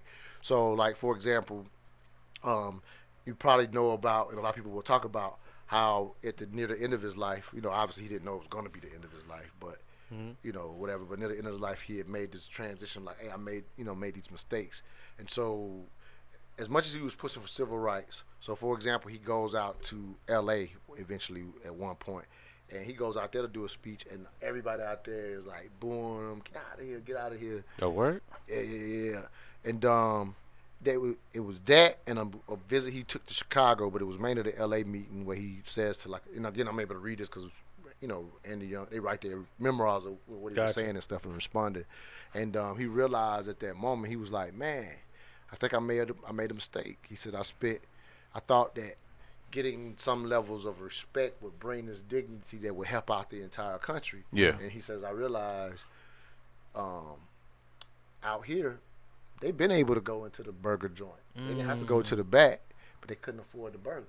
Oh, wow. So the stuff I've been fighting for in the South has had no effect on the fact that they still can't afford a burger. Didn't translate to the West Coast issues, which were economic. Right. So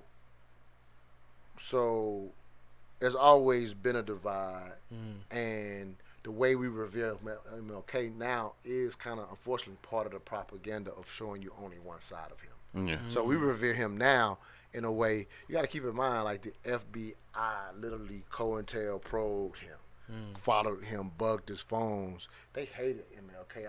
But you're talking about, what I'm saying, that's the country, that's understood. But even in the black community, people were still fearful of what he's doing for the reasons that you said. Yeah. You know what I'm saying? But let's go back. My own point of even bringing up MLK was that how incredible the tactic was of what he was doing. It was so incredible that these again, talking about a life for a life, like they're gonna be, again, they don't respect it to the degree that even with the way he was moving, what happened was, because he wouldn't respond, they tried to go over the top with the violence, trying to get him back in line, to the point to eventually they bomb a church.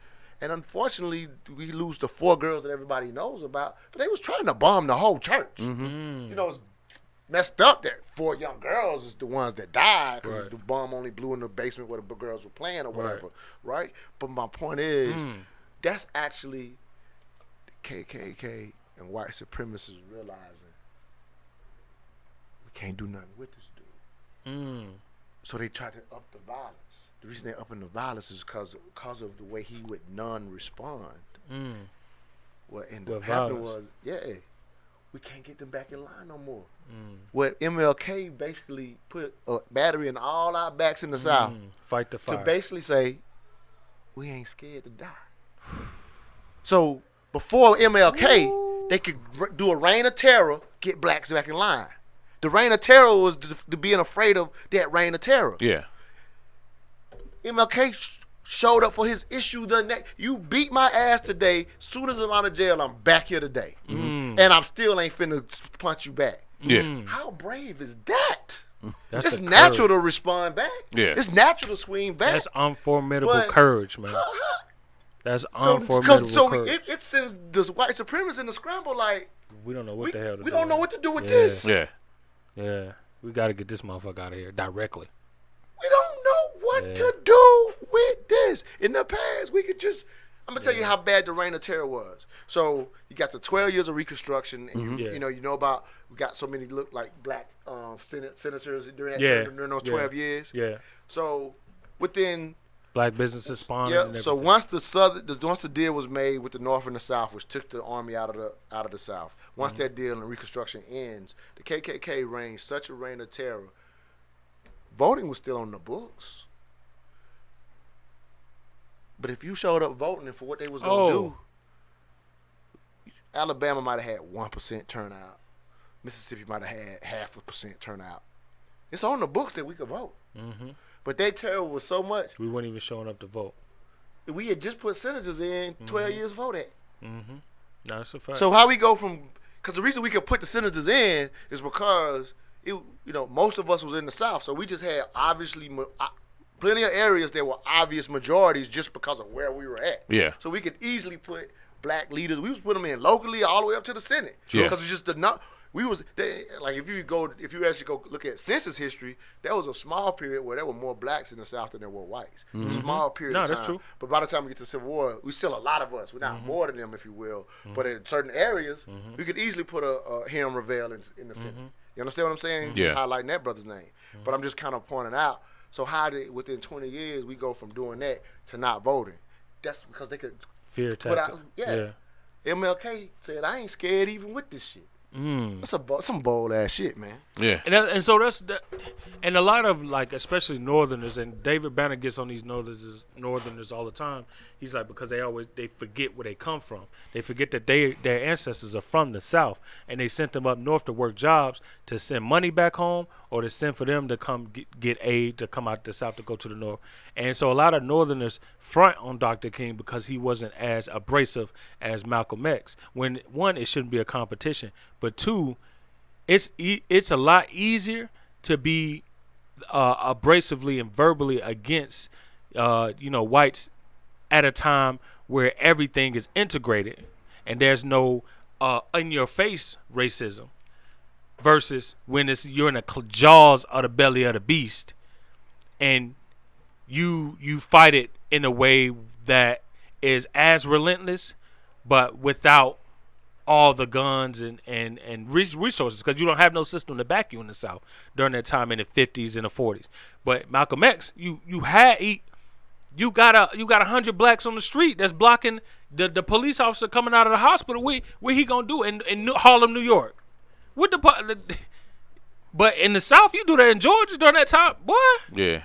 So people always try to rage and put one over the other, when at the end of the day, when you look at what Dr. King endured, especially like you said, them jail rides, it wasn't an easy ride. They would put him in the back of a truck, take him from one state such as Georgia to another state such as Mississippi in the back of a truck in a little cage with German shepherds on each side, barking at his ankles the whole way, tearing him up the whole way, bumpy ride. So, and he will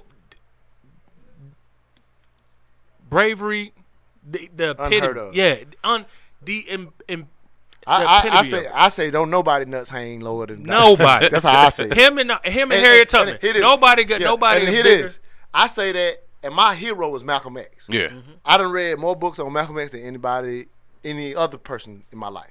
That's my absolute hero. But my best friend would always say, "Man, you got to get up on King. You got to get up on King." So once I graduated college, I read the books, and then I was like, able to put it in perspective. So I don't put one over the other. You know what I mean? And the reality of at that time, man, it wasn't that the North was any better, really. I mean, at the end of the day, the way they even part of the reason why affirmative action got started. Dr. King went to Chicago and stayed in the housing as a protest to how discriminatory things were with housing, and he did that in Chicago. So just to even give a little, just a little more game. Yeah. So you know what I mean. And Malcolm used to say that he never separated how the South and the North acted or whatever. Like if you can go read history right now, it won't come to me his exact quote, so I don't want to misquote him. Right. But he always talked about that there literally, was no different, and it wasn't. It wasn't like. So don't even let that get you twisted up. But I will say, if you ever go, it's a book called. I can't think of the book right now. Something America. I'll text it back to you after we get off. Yeah. But that book just breaks down a lot of their differences is just based on being raised in their different environments, and so it actually makes sense why they, in a sense, took a different plight. And Malcolm was needed too. Like Malcolm once, once he started breaking away from the NOI or whatever, there was a time where he sent a letter to where he knew King and them was going to the chief of police in that, I think it was in Mississippi, he did this. Oh yeah, he sent this letter, and it was to say that was when he was in jail, right? Well, this was prior to him going to jail. Yeah, but he sent that letter to say, you could deal with the King, or you could deal with me. Gotcha. Wow. You know what I'm saying? Wow. By this time, they were starting to line up a lot more. Yeah.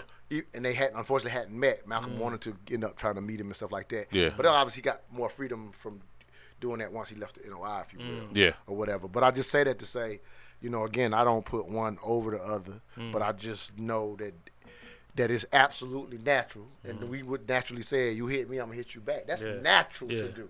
Yeah. You know what I'm saying? But, and I can understand somebody saying, well, it ain't brave not to hit back. I can understand that. But the purpose was way bigger than why he was not hitting back, because it was attaching it to what he wanted to happen. Yeah. And then he ended up, to a degree, having some success with that. Because, again, nobody's ever says like that, but in just me reading it all, he broke the KKK's reign of terror. Because they could always slap our ass back into. I mean, we're talking, to give a little more history, I'm sorry to belabor this. You good. But we're talking about, you literally, this is in the 50s. Yeah. We're in Georgia right now. Yeah. So this is what you and all three of us, for the most part, would have had to do if we were right now living in Georgia in the 50s. You walk down the sidewalk, and a white woman comes, you get off the sidewalk. That's chivalrous. Wow, boy. He light skinned. That's all right. This is here. You could go to jail for talking too loud around a white woman in the 50s in Georgia. And I know some loud niggas. That's go to jail for talking too loud. So getting lynched for looking at one wrong was a normal fucking thing. Yeah. This is the 50s. That's crazy. King breaks the South for that shit in 10 years. Not by himself. Because like you said, please know, by the time he gets to Selma, those activists have been doing that shit for 10 years. King was the chosen one to lead it. They had been doing the work for 10 years.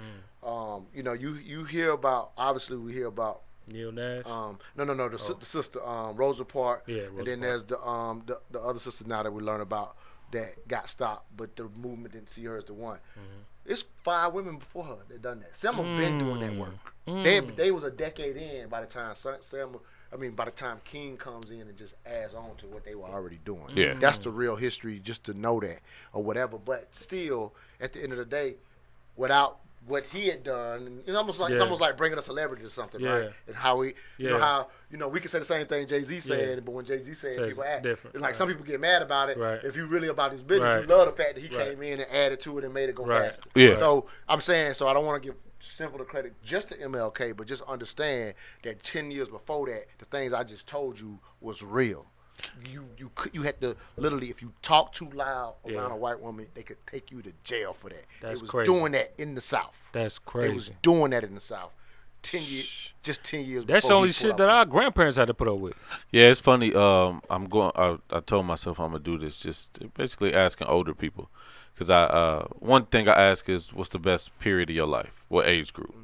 So far we at 40s. Cool. 40 seems to be the consensus for people that are at least 60, 70, yada yada yada. Gotcha. The second question for people who do live that long, I always ask, what was the reality of your experiences in the 50s and 60s and things like that? You know, sometimes my grandma like to tell stories about how she hit this white woman, and I'd be like, yeah, what happened after that? Like, but I asked them too, what's the difference? Like my great grandma. Unfortunately, I got a great grandmother still living, and then both of my grandmothers, and I get to ask them about the views. One side my grandmother went to an elite. She went to Wash U, which is like the Emory of St. Louis, Missouri. And so I asked, "What's the? How do you feel about what was the view on Malcolm X versus Martin Luther King for people in that age group? You growing up?" So she has a very different experience than my grandma that worked at the factory. So they had the image on my grandma that worked at the factory. She was off on her own. She just wanted to get to work, go home, and that was her view. Left alone. My other grandmother said, yeah, more educated people definitely followed Martin Luther King in the beginning, especially because she's on the college setting. They still want to be active, but they ain't nobody trying to die, scrap. So it's interesting, even the view of how that generation or those generations view things. Because my great grandma was the same way. She was working for a school's chef, cook. Same thing. She didn't want to. It was very much the view is it was either or. And the view is these people were immensely popular among everybody. And I said the same thing about the Black Panthers. Most people didn't want to smoke with it. You know what I'm saying? And I like that. I like at least that part of the Black Messiah movie where it showed that they had to really go out and solicit the assistance of other people. And it was not only individuals that was like, nah, we good. But it was other large groups and gangs that were vehemently opposed to it because even – you got the black versus white, but you still have the internal conflict of our own people. Economics, baby. Yeah. Money. Right. So I just thought that was interesting. Why we on that subject anyway about organizations in the past that laid the foundation for Martin Luther King to run on? How do you feel about the organization BLM? Okay. What are your thoughts on it?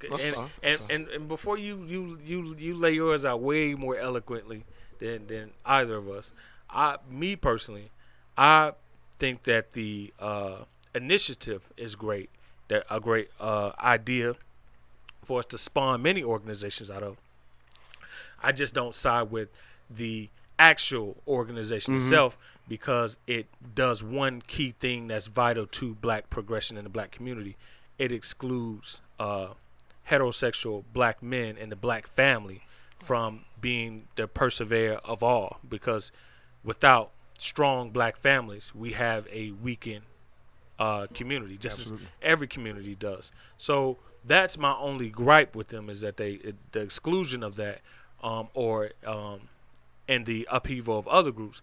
But overall, I do think that nonprofit, I have no issue with her making those investments and getting that money, because I believe in profit and philanthropy should go hand in hand, even though they're dangerous roads. But I believe that nobody should go poor helping people. I definitely think that should be profit in helping people. But again, I support the movement itself, and I separate it from the actual organization itself. But those are my thoughts. What about you, Martin? I think that I'm very much in line with you. I'm very much in line with the concept of Black Lives Matter as a mantra, as the inspiration. I do think that it's popular to exclude black men from things. I think that if heterosexual black men, especially, but I think that if you held that same narrative to black women, it would be a much more of an uproar. But I think it's more popular to do to kind of sweep black men under the rug to some extent. And I'm not saying that it's intentional. Or I'm not saying that it's overt. Gotcha. I'm saying that the underlying movement if we're not if Black Lives Matter don't start with Black Families Matter, then I take issue with that. I agree with you. Her buying a house in an expensive home in L.A. And in a prestigious part of L.A. White-owned community at that. Yeah. Do I have sentiments about that, especially when, as we talked about, some of the richest or more wealthy Black neighborhoods or Black zip codes in like D.C. and in Atlanta and in Houston, there's places that you can go and have the comfort and hell. Yeah, I didn't even think about and that. hell, with the money you spent, you can go and build your own sanctuary somewhere, you know? Yeah, I think it still speaks to that little portion of us always wanting that piece of white pie. And so I think that's the extent to how I feel right now. But go ahead. Yeah, I don't know if I'm going to be any more eloquent on this one. I would just say, as y'all said, the movement, having done, especially when it was first growing and that type of thing, having done shows and especially reaching out to particular activists here in Atlanta, who once I understood there was a full-out organization and, by nature, doing the research early. Yeah. That's kind of how I move, right? Yeah. So what I did, that's what made me do the show. I go read the research of the organization. I'm like, what is this they talking about, right? Because I had no idea. Because I say if it's an organization, and I'm explaining to other people that Black Lives Matters hashtag really should just have a 2 on it. Because I'm having these dialogues on other, especially when people with other races are bringing me on the dialogue, and I'm like, just add a 2 and you won't have no problem. Like I'm on the show saying that. I was like, let me go see what the organization's talking about. So I go to do this research early. I was like, whoa, okay. Right. Let me do a whole show with people that's that's really in the movement, because I'm just highlighting what y'all do. Yeah. I'm not the protesting type. That ain't that ain't my lane, right? Yeah. Whatever. But I highlight and love those who do. So I bring them on, Absolutely. and I say, well, let's talk about these things you can read openly at the time. And so, long story short, once the edicts that they originally rolled out with, it was clear that there was an agenda in addition, and that agenda is what you're talking about. Not including the heterosexual Black man. That's the short way of saying what that stuff was saying, or whatever. And so for me, the reality is kind of once I saw that agenda, in addition to, because again, it's not that everything they were talking about was wrong, right? But when there was a clear cut agenda for that let me say, okay, let me rock with the movement. I don't, again, I'm not the kind of person that talks. I'm not going to be in the media talking down. Right. But it's just like, okay, I'm not messing with the organization. There's an agenda. Right. One area I did come into defense of them just a couple years ago when they was kind of finally putting out, this money is going to the Democratic, like when they were showing when they were showing where their donations were going or whatever. And so, did they ever show that? Yeah, people found it. Oh, okay. It's available. Because I remember they had a No, hard they definitely time. found it. Okay, and good. I seen it. I watched. I saw it myself. Good. So I seen it. Good. So what happens is, but when I looked at it, I'm not alarmed as most people, because, if you want to influence policy, you give the money to the politicians. Facts. You think they'll give you the Facts. I ain't mad at that. Right. So that didn't even alarm me that the donations went so much to Democratic people or whatever. I'm like, like that's just. Maybe I'm like, maybe y'all don't understand how political influence works. Like, yeah, what did you what you thought? I mean, I get you thought the money was gonna go to the home, go, be there, whatever. Like, no, the money goes to who's gonna get you the policy that you're trying to fight for. So that didn't alarm me. Then, so I started to say, so that's years ago, because I read it early that there was an agenda in addition to the BLM work. That scares me when I see an additional agenda. Right. Like, okay, what are you really about? Yeah. You see what I'm saying? Yeah. And so I would see small things that lets me know you're more about that than you really are about the BLM thing. That's how that's my opinion of what I saw. Gotcha. So once I kind of put you saw that money going to Glad. So when I kind of get you in that category, then I have a space for me where I don't pay attention to what she did. Like once I'm just saying that, like, got you. That's kind of how I try to. Because you already see how. Yeah. So at that point, got you. I don't want to spend no time judging.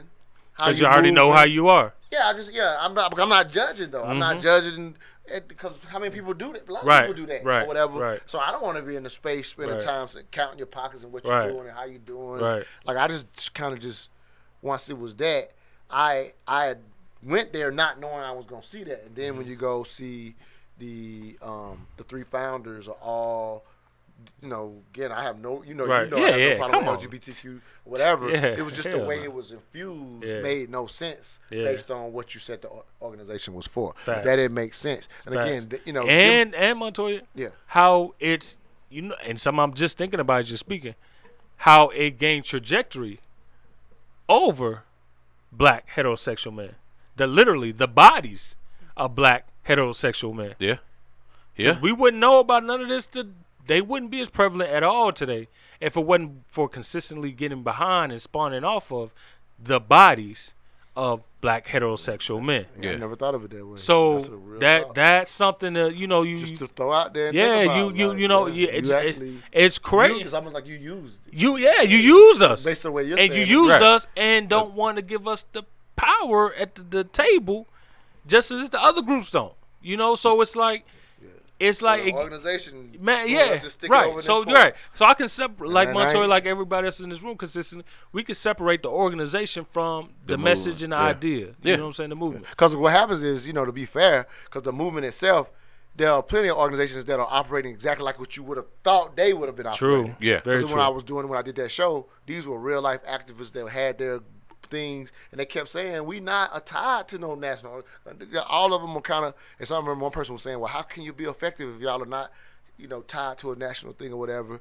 And, at the time when, for those young, the sister that was on the show, she's in it. So I ain't wasting time with that. I'm trying to make some shit happen. I'm trying to do this for our people. Yeah. Yeah. And so, so let's say, be careful even when you say a movement, you still recognize that that's plenty of organizations too. Absolutely, Like, I already- hundreds. You know what I'm saying? So, because I don't want to say, because the NAACP wasn't the only one. It was the SNCC. I don't want to say I'm okay with the movement, Right. and it be so generalized that we're acting like there's no organization today. Absolutely. There's plenty of organization. Yeah, they just have never tied nationally.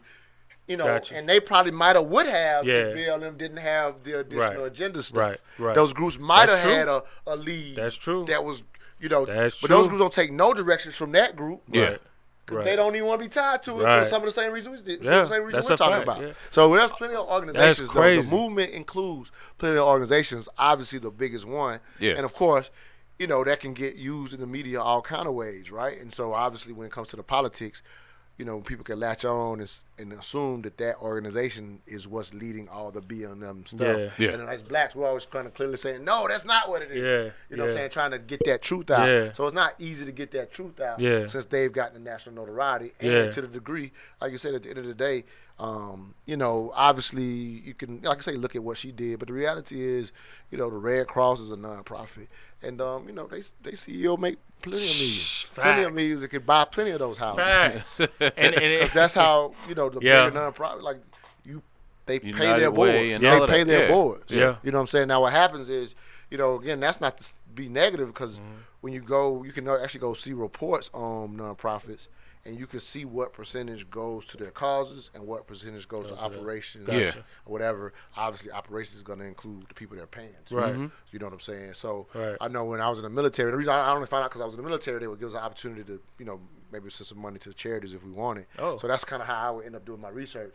I prefer, coming from where I came from, the organizations, the ones I would do, that they, gave more of their money to the black. actual, well, just to the Oh. charity. Oh, yeah, okay. I Yeah. definitely did Okay. hours, but I Yeah. still was looking for when I could see that number. I Right. don't even know, to be honest, I don't even know how to research it no more. Gotcha. But it came when we were when we got into the military. Yeah. We would get the selection of all the ones we could give our money to, and we had a breakout of how much they gave to operation and how much they gave to the actual cause. Oh, Yeah. that's pretty cool. Yeah, so I mean, That is pretty cool.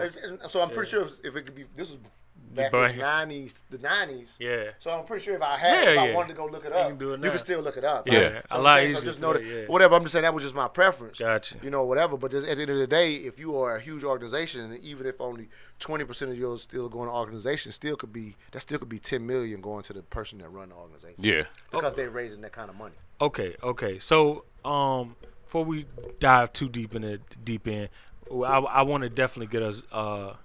I want to get some key things from you, Montoya. Let's start off here. We're working with as far as time. Oh, we had 2 hours. All right, cool. So we got about 30 more minutes.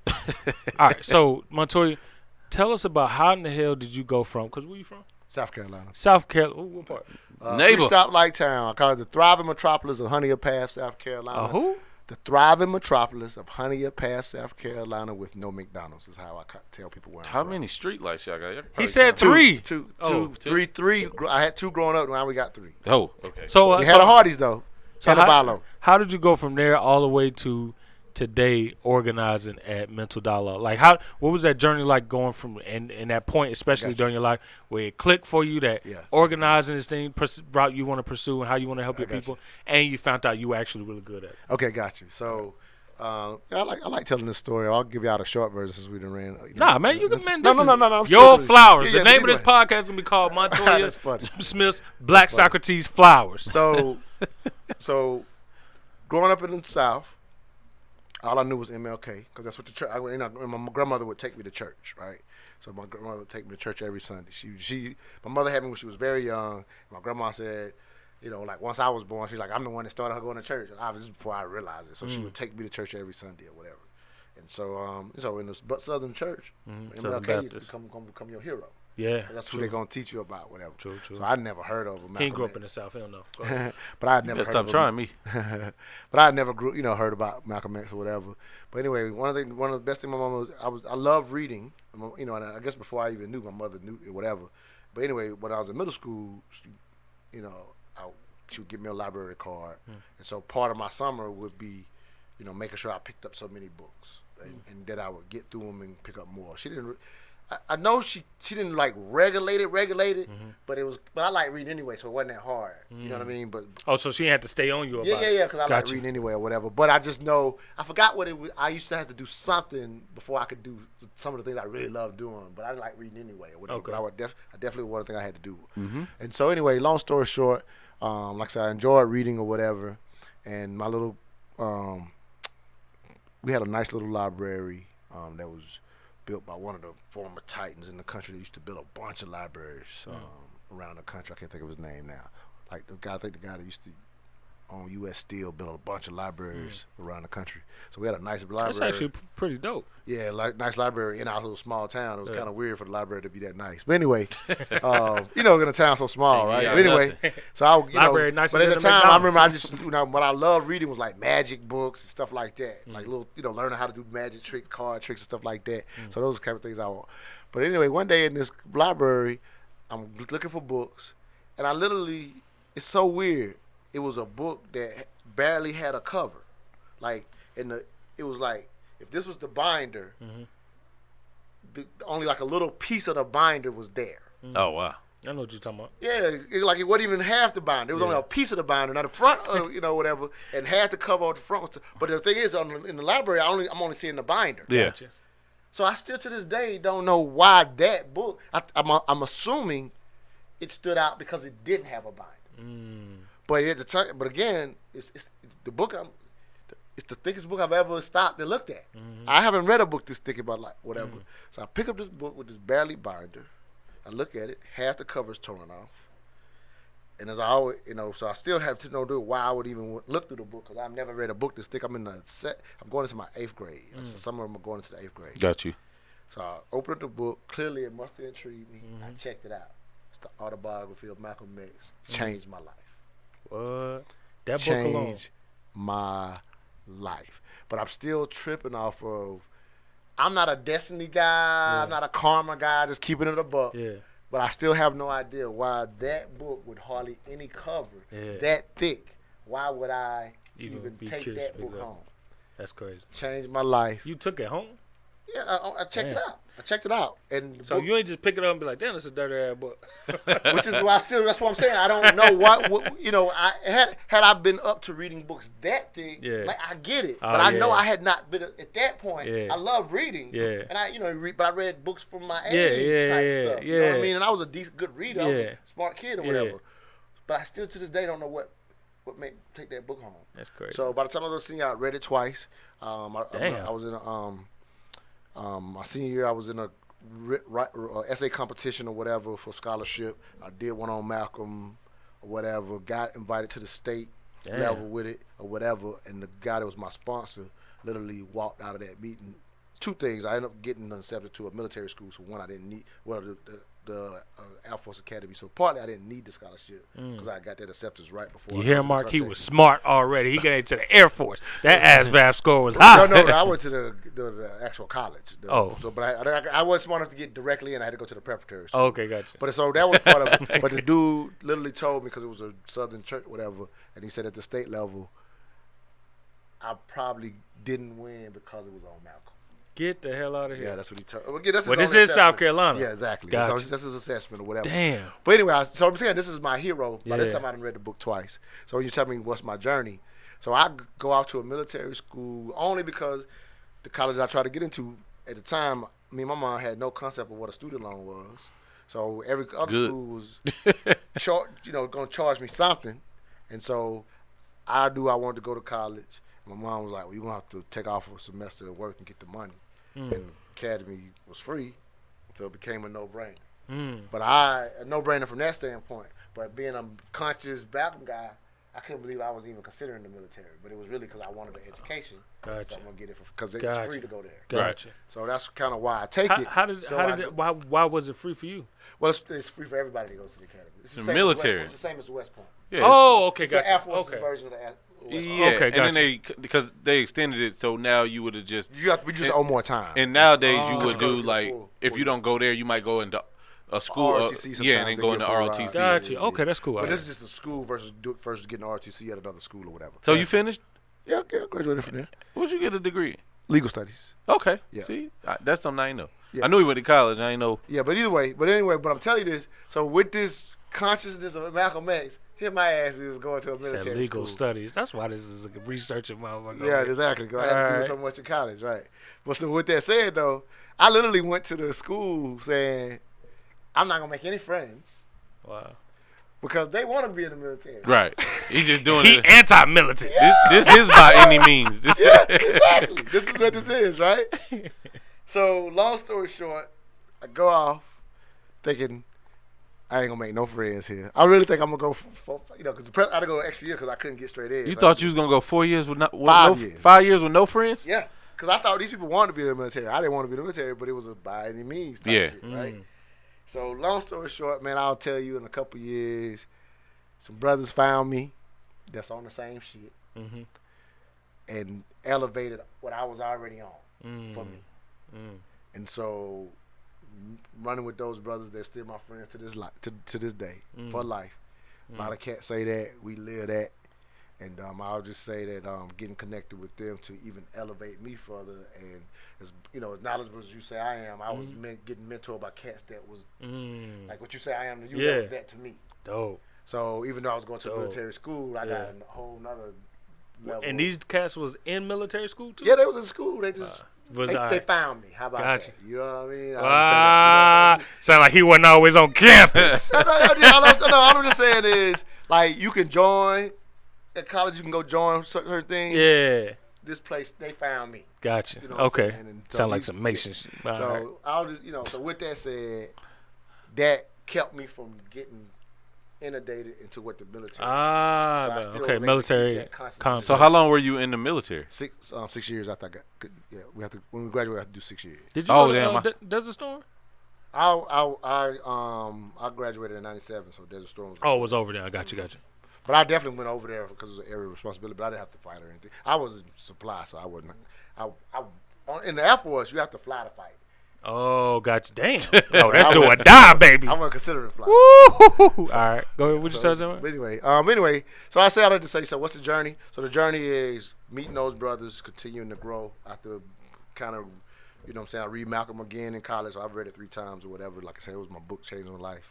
And then, So you didn't organize none in college? no, I did with them brothers. Ah. Very much so. Okay. So they found me and Okay. improved those things and improved that about me. So then when I got in the military, I was definitely like on the basis they'll have a black committee or whatever. So I was the president of that. So this was all natural. I Gotcha. was doing it while I was in. That makes sense. That kind of Makes stuff. sense. And then mental dialogue comes to fruition because I've always loved to write. I'm working on my first book, right, by the way. That's interesting. It's just your first one. Yeah, I've been writing all my life, but Yeah. I really would write without thinking about doing a book though. Yeah. Write is right. Write's gonna write. You gonna Facts. write Yeah. whether you Facts. put it out for the public or not. Facts. You know what I'm Facts. saying? But my friends, I would be bet your like- memoir is crazy. And so I'm not doing a memoir. Actually, I'm actually doing what we do at Mental Dialogue. I got a book called just my 3 cents. It's a conversation starter. So it's commentaries that if you're reading with your friends, it's gonna make y'all have dialogue. Dope. So it's just That's really dope. what I already do, right? Engaging book. That's dope as hell. So anyway, when people tell me how did I start Mental Dialogue, it's because of one of my pieces.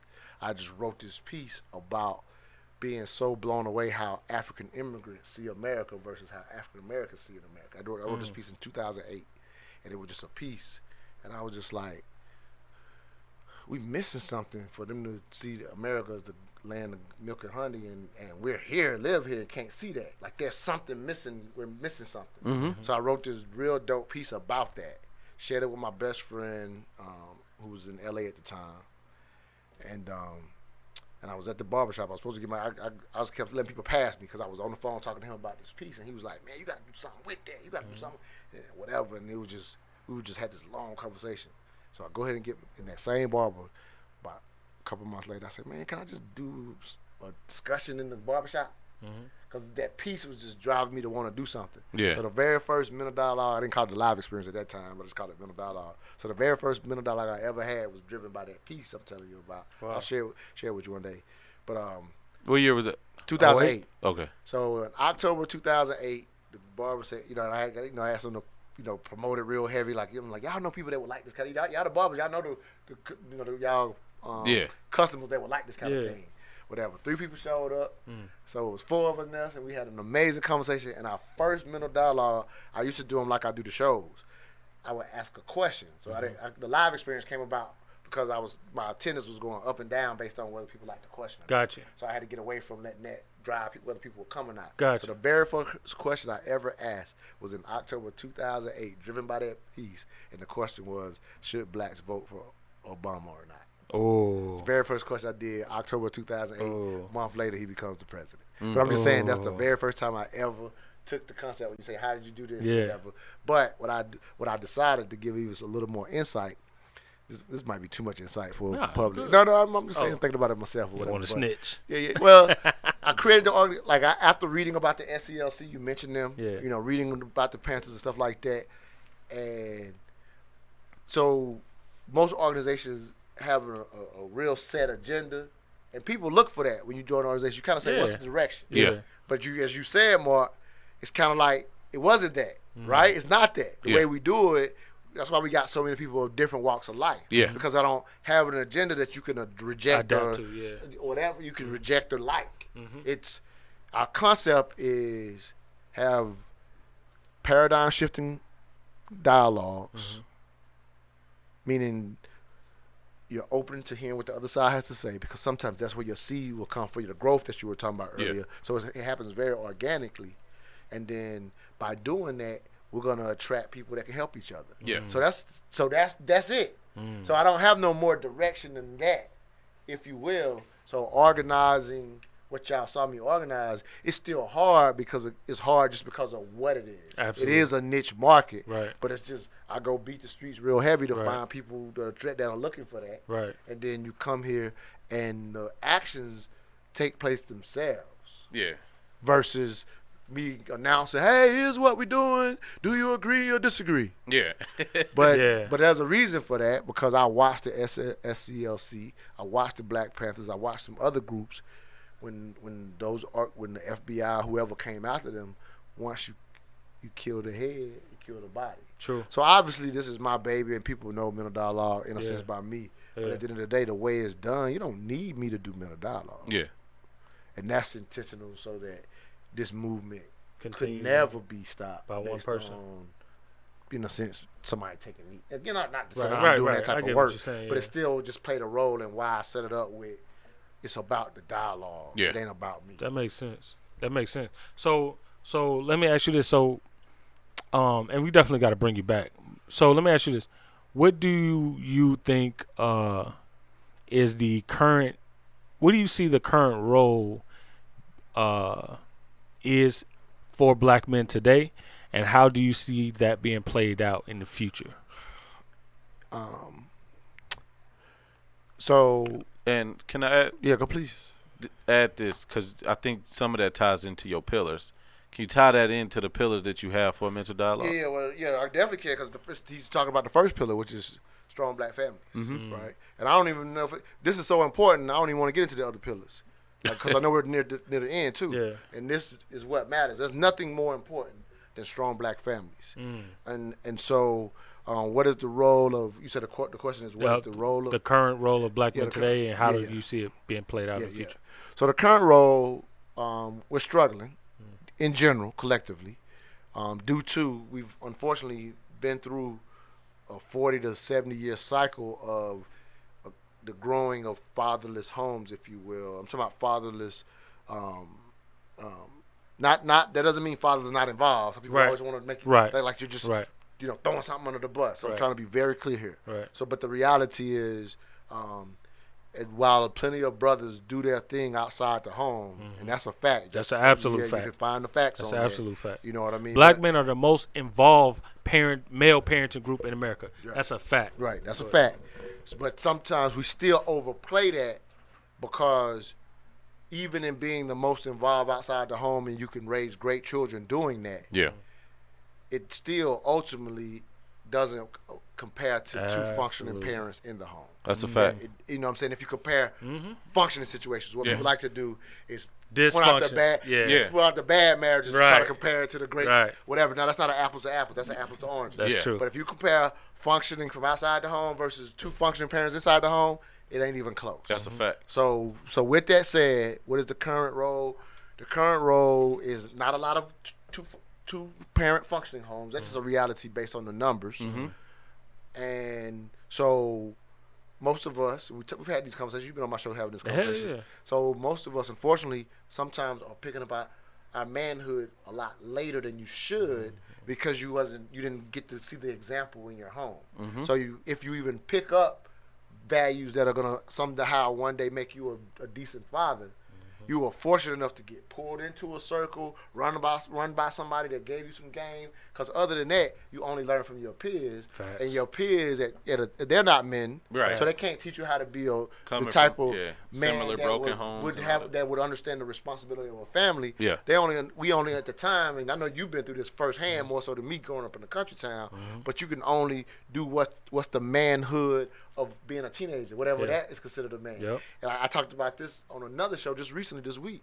In my town, growing up in the country town, football was everything Yeah. in these southern Facts. parts or Big whatever. facts. But it was throw up a ball and like we would play football amongst with the high schoolers and with Throw kids them up, too. pick them up. But eventually, that game would go from trying to be competitive and strategize. By the end, is how tough are you to run up the middle? Right. You a little kid having to run up the middle with high schoolers hitting you, and Right. stuff like that. That was my manhood Yeah. in my 5th and 6th grade. Right. For Sonica Secure, aka Monster Cody, he goes through a 6th grade graduation, jumps out the window because he's getting initiated into the game tonight, and he didn't realize that his initiation included getting in the car and here's a sawed-off shotgun. We finna go shoot at these bloods Big fact. and shoot at them. I say that I give those two distinctions. Is I read that book and was blown away by what he would have done, but my chasing of manhood was I'm in the 5th grade, 120 soaking wet, finna run up the middle with high schoolers that play football already. Yeah. I was gonna do what it took to be a man. Yeah.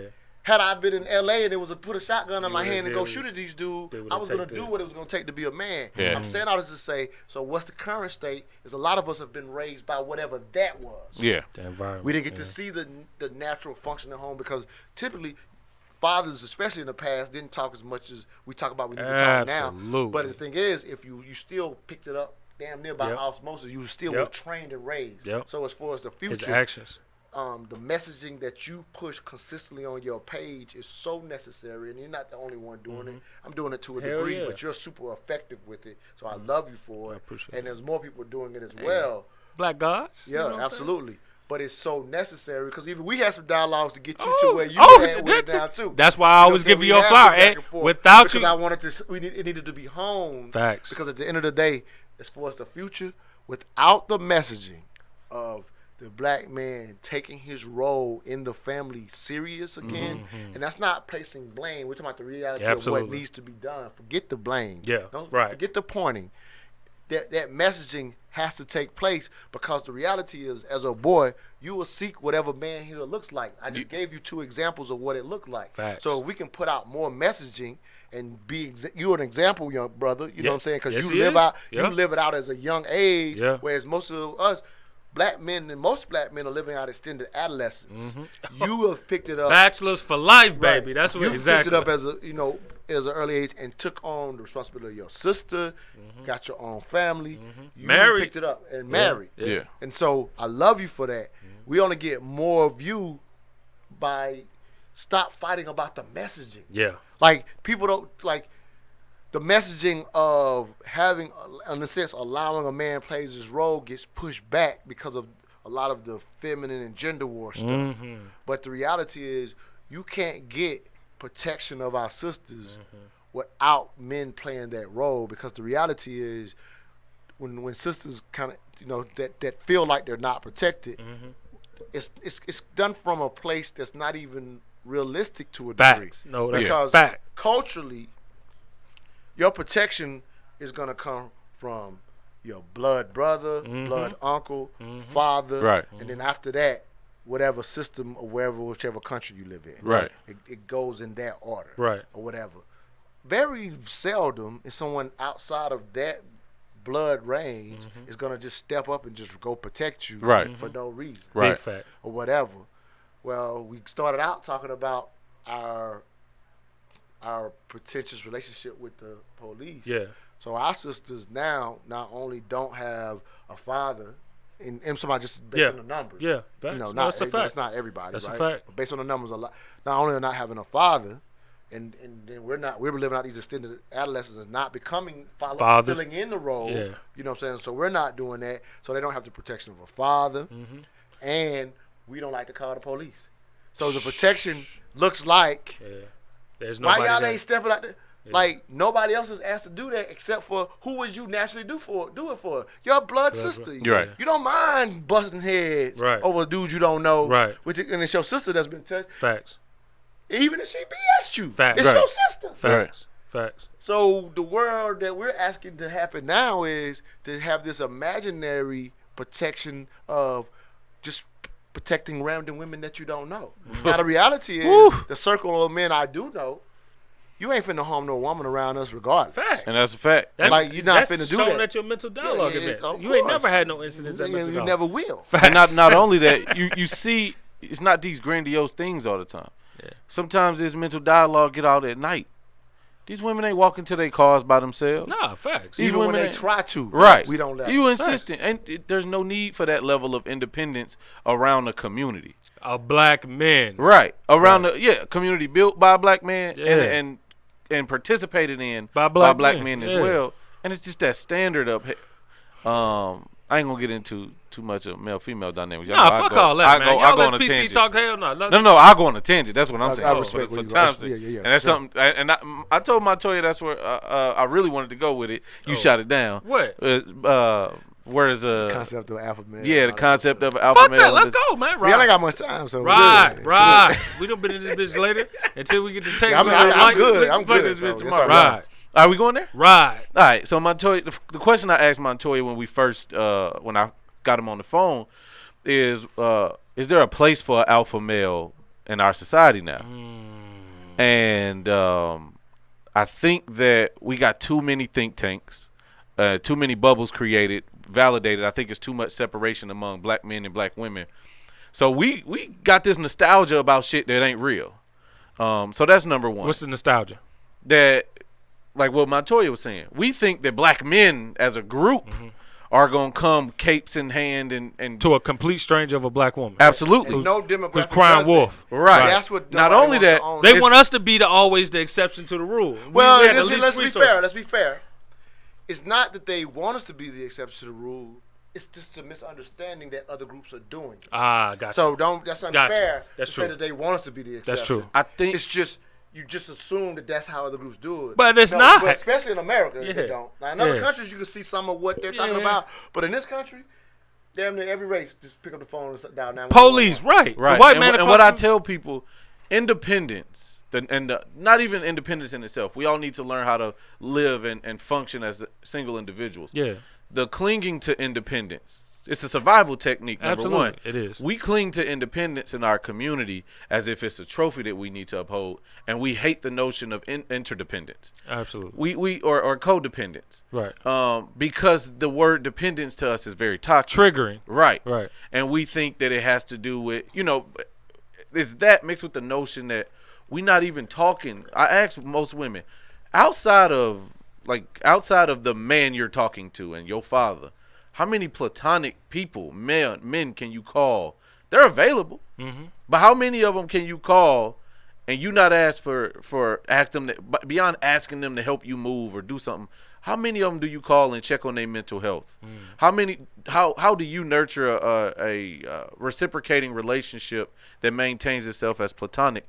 And we want to harp on what happened back in the day. Yes, you could talk to your neighbor. You don't talk to your neighbor now. Facts. If you don't talk to your neighbor, what make you think who is a stranger and will remain a stranger because y'all don't nurture that dynamic? What makes you think some man is going to put himself in a situation?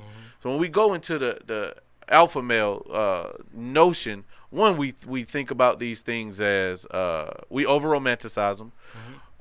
There's such a disconnect between people and their previous generations. Yeah. When we looking at these things, it's like I always ask people, where does your concept of an alpha male come in? Right. And I remember you helped me.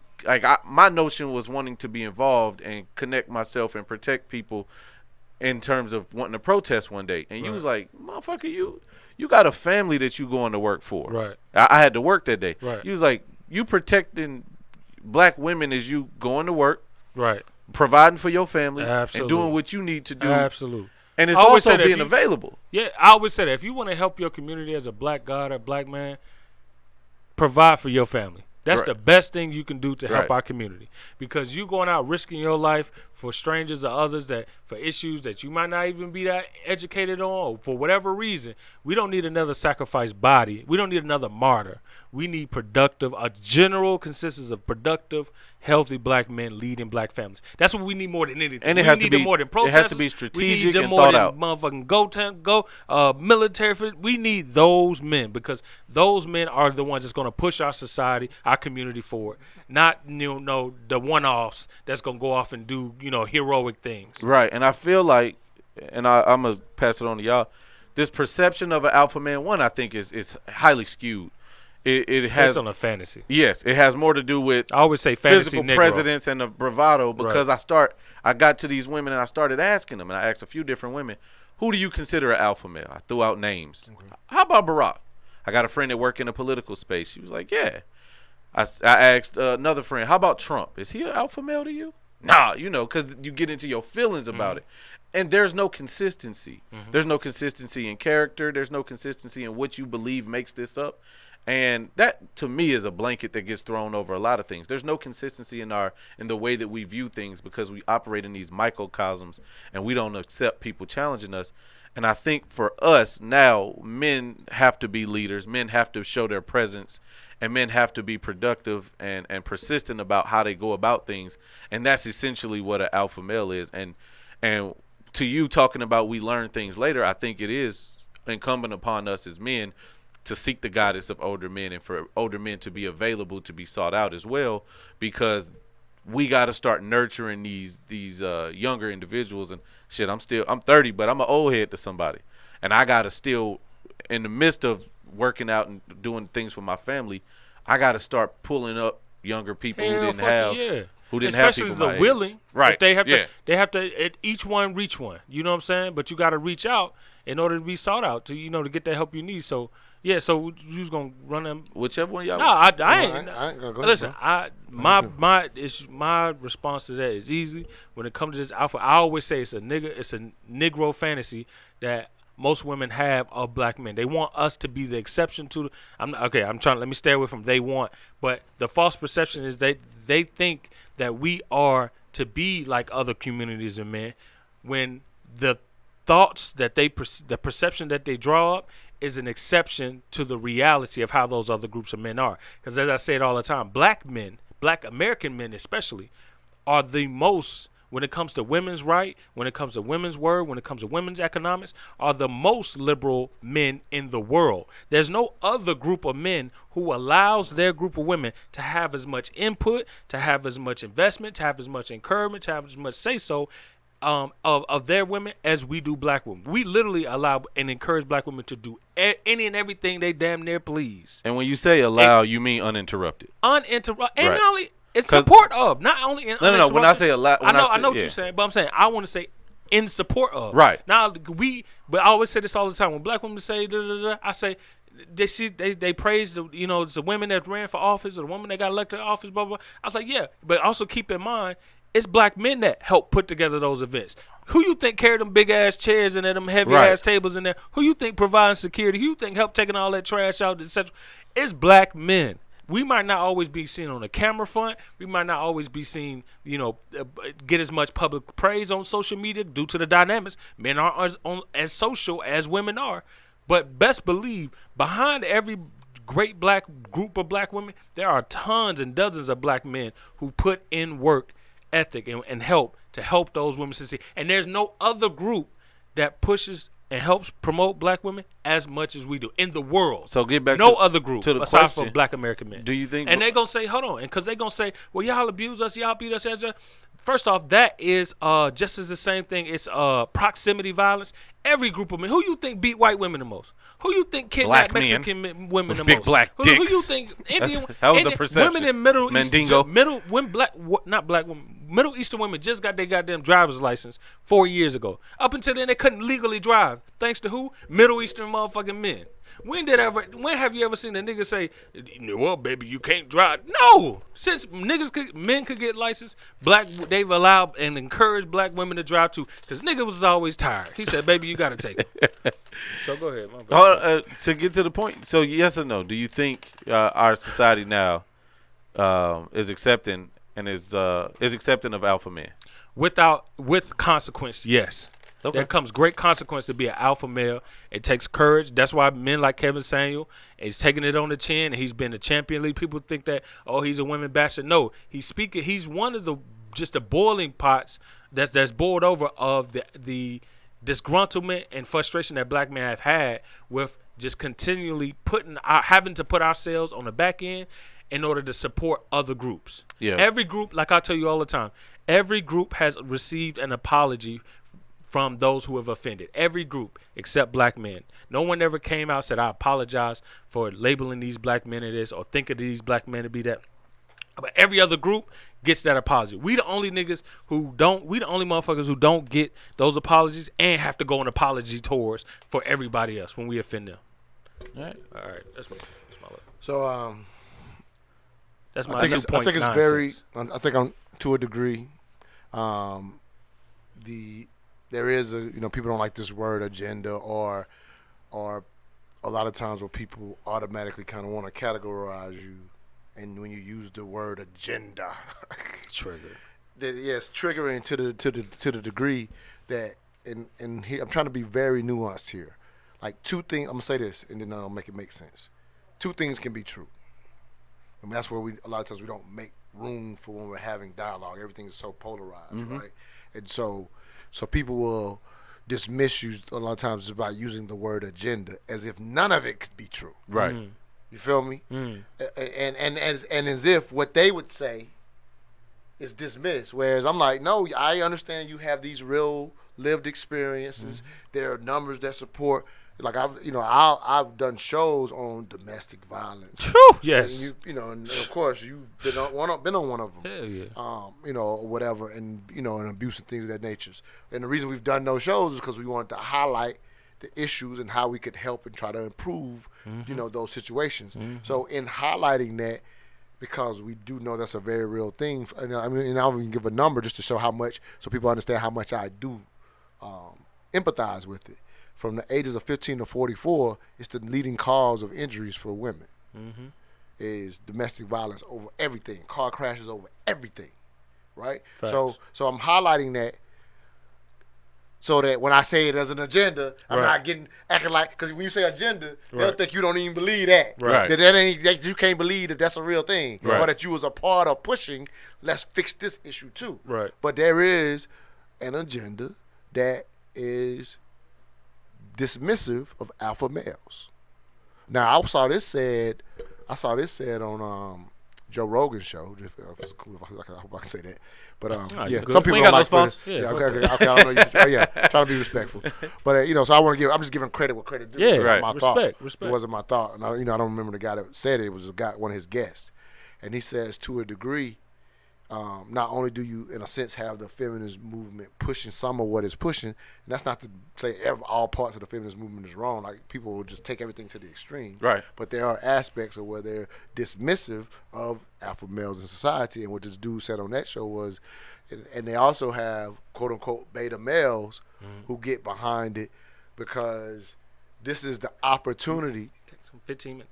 This is what the They- guy said Take was, some 15 minutes. this is the opportunity for beta males to get their shot at the ladies. Right. Right. Because alpha males had always had their shot. Right. So if the beta males can I jump can't on, even get mad at that. Yeah, if the beta males can jump on with the The feminists bandwagon, to yeah. get rid of the alphas and slow down them being Oh, respected, I see that all it the time, It bro. give them play. I hate that, and I see that And all I'm the just time. saying, I saw see that and the I was old like, co-sign them damn, up, that's a man. real thing. You know what That's I a mean? fact, So bro. yeah, in my And he there said is- that on the Joe Rogan show. the guest said it. He Yeah, broke okay. it down, and they got into the nuance of it. Yeah. I They're probably talking about the red pill movement and shit like I that. don't remember All right, go ahead. that part. I just Yeah. know he was just saying that the beta males latch on Yeah. because it helps finally because at the end of the day, the reality is, I guess the idea of an alpha male, that's naturally attractive to a lot of women. Yeah, Not hey, most, but a traditional, lot of, yeah. whatever. And so now this movement to kind of be dismissive of answering your question, me saying that it's not looking good going forward for Yeah. alpha males. Right. Is partly the feminist movement and the beta males jumping in saying, yeah, I'm sweet, I'm this. They now get to play they used to could not get Right. if this keeps going this way. Right. black woman And is the most my hope unprotected for a lot of woman. things is that, my observation is, one, we start at extremes, right? Yeah. Everybody, every woman is 100% a victim, and every man is 100% egregious unless they're in line with the victims. Right. I think that for everything we see is there's a plateau and there's a leveling out of it. I hope within the black community that we find a leveling point, because we seem to be to some extent in extreme points where it's almost like a middle school dance. You got men on one side and women on the other, and it's either they shouting at each other or they just gonna stick to their pods, and their truth is gonna be their truth. And I want to give some context to that. okay, Here's the context, and especially with the thing of social media. So the reality is, let's talk about the black community specifically.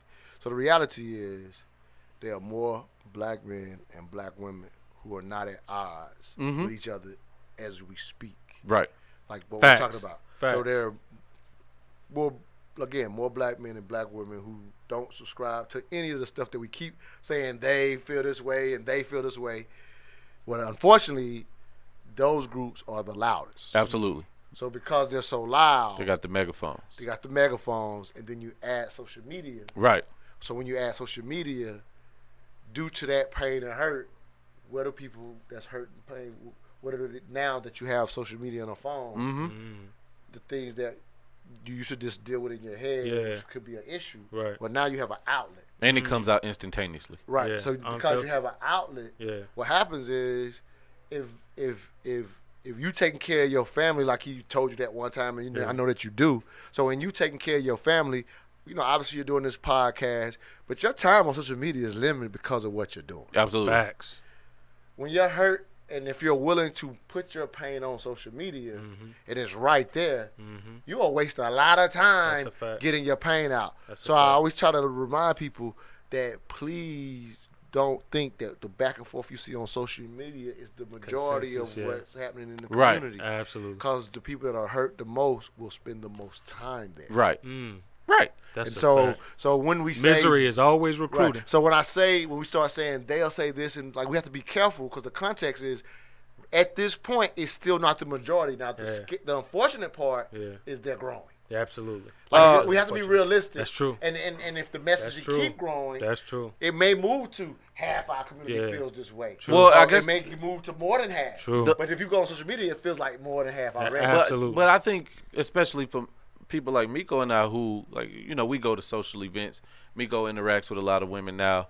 New women now. Minute. You are a social figure. I just don't like how you label me like Miko's that. a public figure, so he tends to have more interactions. I think even off of social media, and I can go back to when I was in college. Yeah, that's fair. We're talking about 10 years ago, when you have even forum type settings, and when you dialoguing with people individually, it still feels that way. Of course. At least for us. Because no, you're right. Because when I say the majority, I'm still including the entire black community. Right. You still gotta. The majority, you know what I'm saying? The community is still older. Right. So the older community is not in this at all. Okay, yeah. So that's unfortunately it is growing. Right. And I grew up kind of with that same dynamic, and it's probably worse for y'all. Yeah, they're going to buy a dog and die alone. Yeah. So, so the unfortunate thing is I know that it's growing. Right. And if we don't have people fighting the message, which is the way you fight the message, then it's going to keep growing. Because one thing that we miss is the effectiveness of back to imagery, propaganda, and marketing. Facts. Like things that we think are good throughout the world it's done through messaging. Facts. The value is repeated over and over, and a culture will develop a value. Well, it goes the other way too, right? Facts. So the things that we're talking about that are happening so much, it's being reinforced with messaging. And the unfortunate part is we don't quite understand that, messaging is how you reverse it. And what I mean by we don't quite understand it is because of our pain and hurt, we sometimes reject the best values that could turn it around. Yeah. You know what I mean? Even my hashtag, I added to this to cut down on some of the vitriol I used to get. You didn't see me go through this before, but I added it, the hashtag healthy marriage before children. I had to add the healthy part because when I would just do marriage, people be like, when I would do marriage before children, they would get honed on the marriage part, realizing and I'm going in response like, why are you skipping over the before children part? Right. Because I'm connecting and respecting marriage for what it has always stood for in reality, not the romanticized version that we learned in the last 40, 50 years. Facts. So I had to do the healthy marriage in front of it to cut down on people honing on in just marriages are no good no more. I'm just like, I'm not telling you to get into a bad marriage. Right. I'm telling you is do the work on yourself and find someone that you think will be a good parent to your child. Like at least give your child that. Yeah. Right. That's what hashtag healthy marriage before children means. Facts. I didn't say hashtag marriage, hashtag healthy marriage. Right. I'm saying you should be getting married with your legacy in consideration. Big facts. The way, because of Hollywood and romance novels and things of that nature, I've made the mistake. I did a show, this is my most listened to show this year, was How I Lost 10 Years Chasing Love. Like, I was the most vulnerable I've ever been on my show in 5 years, but it was just giving the history of growing up and learning to get caught up in an emotion that's gonna go up and down in reality. Big facts. And if you holding on to that, so when you don't feel that day, you ready to be out of this thing. Facts. You feel me? But when you go back to the history for how marriages, and people know about this, even the royals did it and set up and got their, kept their lineage and kept their power. But even at the, lower class levels, a lot of times, before we moved to a marketplace culture, we used to have an agricultural marketplace. And due to that was having, let's say you're the father and we're the two sons. If I'm the older son, more likely I'm going to be the first to inherit or whatever. But let's say you got some land. Well, I got to kind of do right by you and pick a wife that you like because I need to get that land or else I will have to go fend for my own with nothing. Or if I'm careless, then you'll give all of it to the hill. But ultimately, hopefully you split some of your land because with an agricultural society, there was have and have not. There was no such thing as a middle class. So that led to now we hear about arranged marriages around other parts of the world, but even in the Western society with an agriculture, your family had a lot of say-so on which family are we marrying. Right. It wasn't, saying, now once you got to the marketplace, now we marry whoever the hell we want. We don't need our parents' input because we're not dependent on their resources. Yeah, the wealth being passed down. Right. But when you were dependent on that, you right. had to stay in the good That's graces. a fact. So I couldn't even pick a woman you as my father don't like. Because you might not give me the land. Yeah. Others, I'm gonna have to go fend for and I won't even have no land to live on. Right. So that the market played a role in why it worked the way it worked in the past as well. And that's what we talked about on the phone. But the reality is, humans are getting married for 5,000 years, and they've been doing it that way longer than we're doing it the way we're doing it now. Yeah. So to bring all that into context, and then healthy marriage before children Right. is recognizing that if you're getting married, it's usually due to the children that will come. Absolutely. That's the reason. So therefore, if it's because of the children that will come, then my children deserve me, not I ended up getting a woman pregnant who I don't know if she's going to be a good baby mother. Hey, that's a fact. My children deserve, at a minimum, even if you don't buy into my marriage concept, my children do deserve. If you can't stay with her, don't lay with her. I'm about to say don't play with her. All that too, but that's like a fact. your children deserve that. That's a fact. I agree. That's a fact. Like if you put like. That's why I was talking about the marriage thing is. People think it's some people will be like, oh well, it ain't for everybody, blah blah blah blah. I'm like, look, and I ain't sitting here. This ain't even about y'all adults, as y'all will tell you. This is about the kids. Right. These are the ones that need the marriages. Right. The hell, and then Montoya's one of the ones that told me, because I used to be on the healthy marriage. Cause he said, look, we ain't even there yet. We don't get married enough yet to talk about the quality of marriage. Right. We need to be talking about getting married first. Right. That needs to be the premise of it. So that what made me switch it up. But so you're right. But hold on, Montoya. All right, so we got to have you back, man, because we got obviously too much. Oh, we'll go forever. Yeah. We got you too already much. know. But so we want you to so how can people support you? How can people get onto your campaign? How can people find out what you're doing? MentalDialogue.com. You can become a member to the community club, and you'll get access, because now we do a lot of our Zoom stuff invite only. So we've kind of changed that. Dope. We do hope to be coming offline soon with the way things are going with the pandemic, and then that's open to everybody. At the time, we were doing once a month at Urban Grind Black-owned coffee shop, here in Atlanta. But Shout out to our owner. She was absolutely, Cassandra. So Cassandra Ingram is the owner. Great place. So definitely recommend it if you're in Atlanta. So I may have to move it based on the pandemic, because they're kind of a smaller place. Yeah. So they may be limited whether they even open back up. Yeah. Right. So I may have to find another place to come offline. But anyway, go to mentaldialogue.com. But the best place, because what I'm promoting every day, is on Instagram, which is mental_dialogue, and Facebook, which is @mentaldialogue. Or my personal page was just Montoya Smith. So on Facebook. So if you follow us there, then you'll see the things that we make open to the public, or like I say, become a member and get access to our exclusive stuff. And then every Saturday, blogtalkradio.com. Just look up Mental Dialogue. You can catch the show live and call in on Saturdays, 10 a.m. to 12 p.m. Eastern Standard Time. Or once the show is done, you can catch us on Spotify, Apple Podcasts, Blog Talk, Anchor. So once the show is done, you can hear the podcast. All right. If you want to catch it live and call in, 10 a.m. to 12 p.m. Eastern Standard Time. Thank y'all, fellas. Appreciate you, man. And people can donate to Patreon or something. Yeah. If you go to become a member at then mentaldialogue.com. you just scroll down and you'll see become a member, and it's actually a Patreon page with different membership levels. Yeah. All right, whatever. beautiful.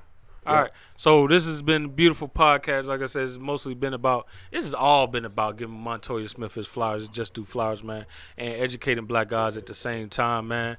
So you already know how to reach us. Follow us on YouTube. You see, we got over 50 we coming subscribers. up. We coming up. We was at 41 last week. That's a fact. You know what I'm saying? We're growing. So make sure you subscribe to our YouTube channel, Black Men and Cigars. Make sure you also follow us on Instagram at Black Men and Cigars Podcast. And again, on YouTube too, Black Men and Cigars Podcast. So y'all continue to support us. You can find me on Instagram at Fearless Black Men. You can find me on Instagram at bensocial.distancing. Last plug, 10 a.m. in the morning. Amazing show. We are doing What Does Success Look Like in the Black Community? It's not what you think. The show we're having in the morning is going to be extremely dynamic. It will not be the common dialogue that you think when you think of the idea of what success is. Oh, we don't have to plug that. Oh, We'll run that. Oh, I already and we missed still it. gonna we're gonna put the link from it. Because you put the posted shows up too, right? Yeah, on Blog We'll Talk. put Got the you. link up in this episode so they can go. But I just wanted to highlight that specific show. hell The yeah. show All we right. do in the morning. I was just going to say the episode coming out after. Do you got any merch people can buy, like hats or anything like that yet? I just sell it in person right now because I haven't went through the trouble of, since I Doing got the everything mask? at my house. Gotcha. So I'm not doing mail out orders and stuff like that. And So I do drop shipping and just all in that kind of case stuff. the women want to know if you're available, you're single, Yeah, your I'm DMs still open? single, trying to find a wife before and follow my hashtag. Hey. Healthy marriage before children. Hey. I want to live it. Do it the right way. I want to live it. All right, ladies, jump in them DMs. All All right, right, so that's all we got for Appreciate y'all, We Kings, Mark? man. I loved it, appreciate it. man. No, Thank I'm y'all so good. much. I'm This was good. dope All as right, hell. all right, appreciate Straight it, up, man. dope as hell. All right, appreciate it. All right, y'all, we out of here. Bah!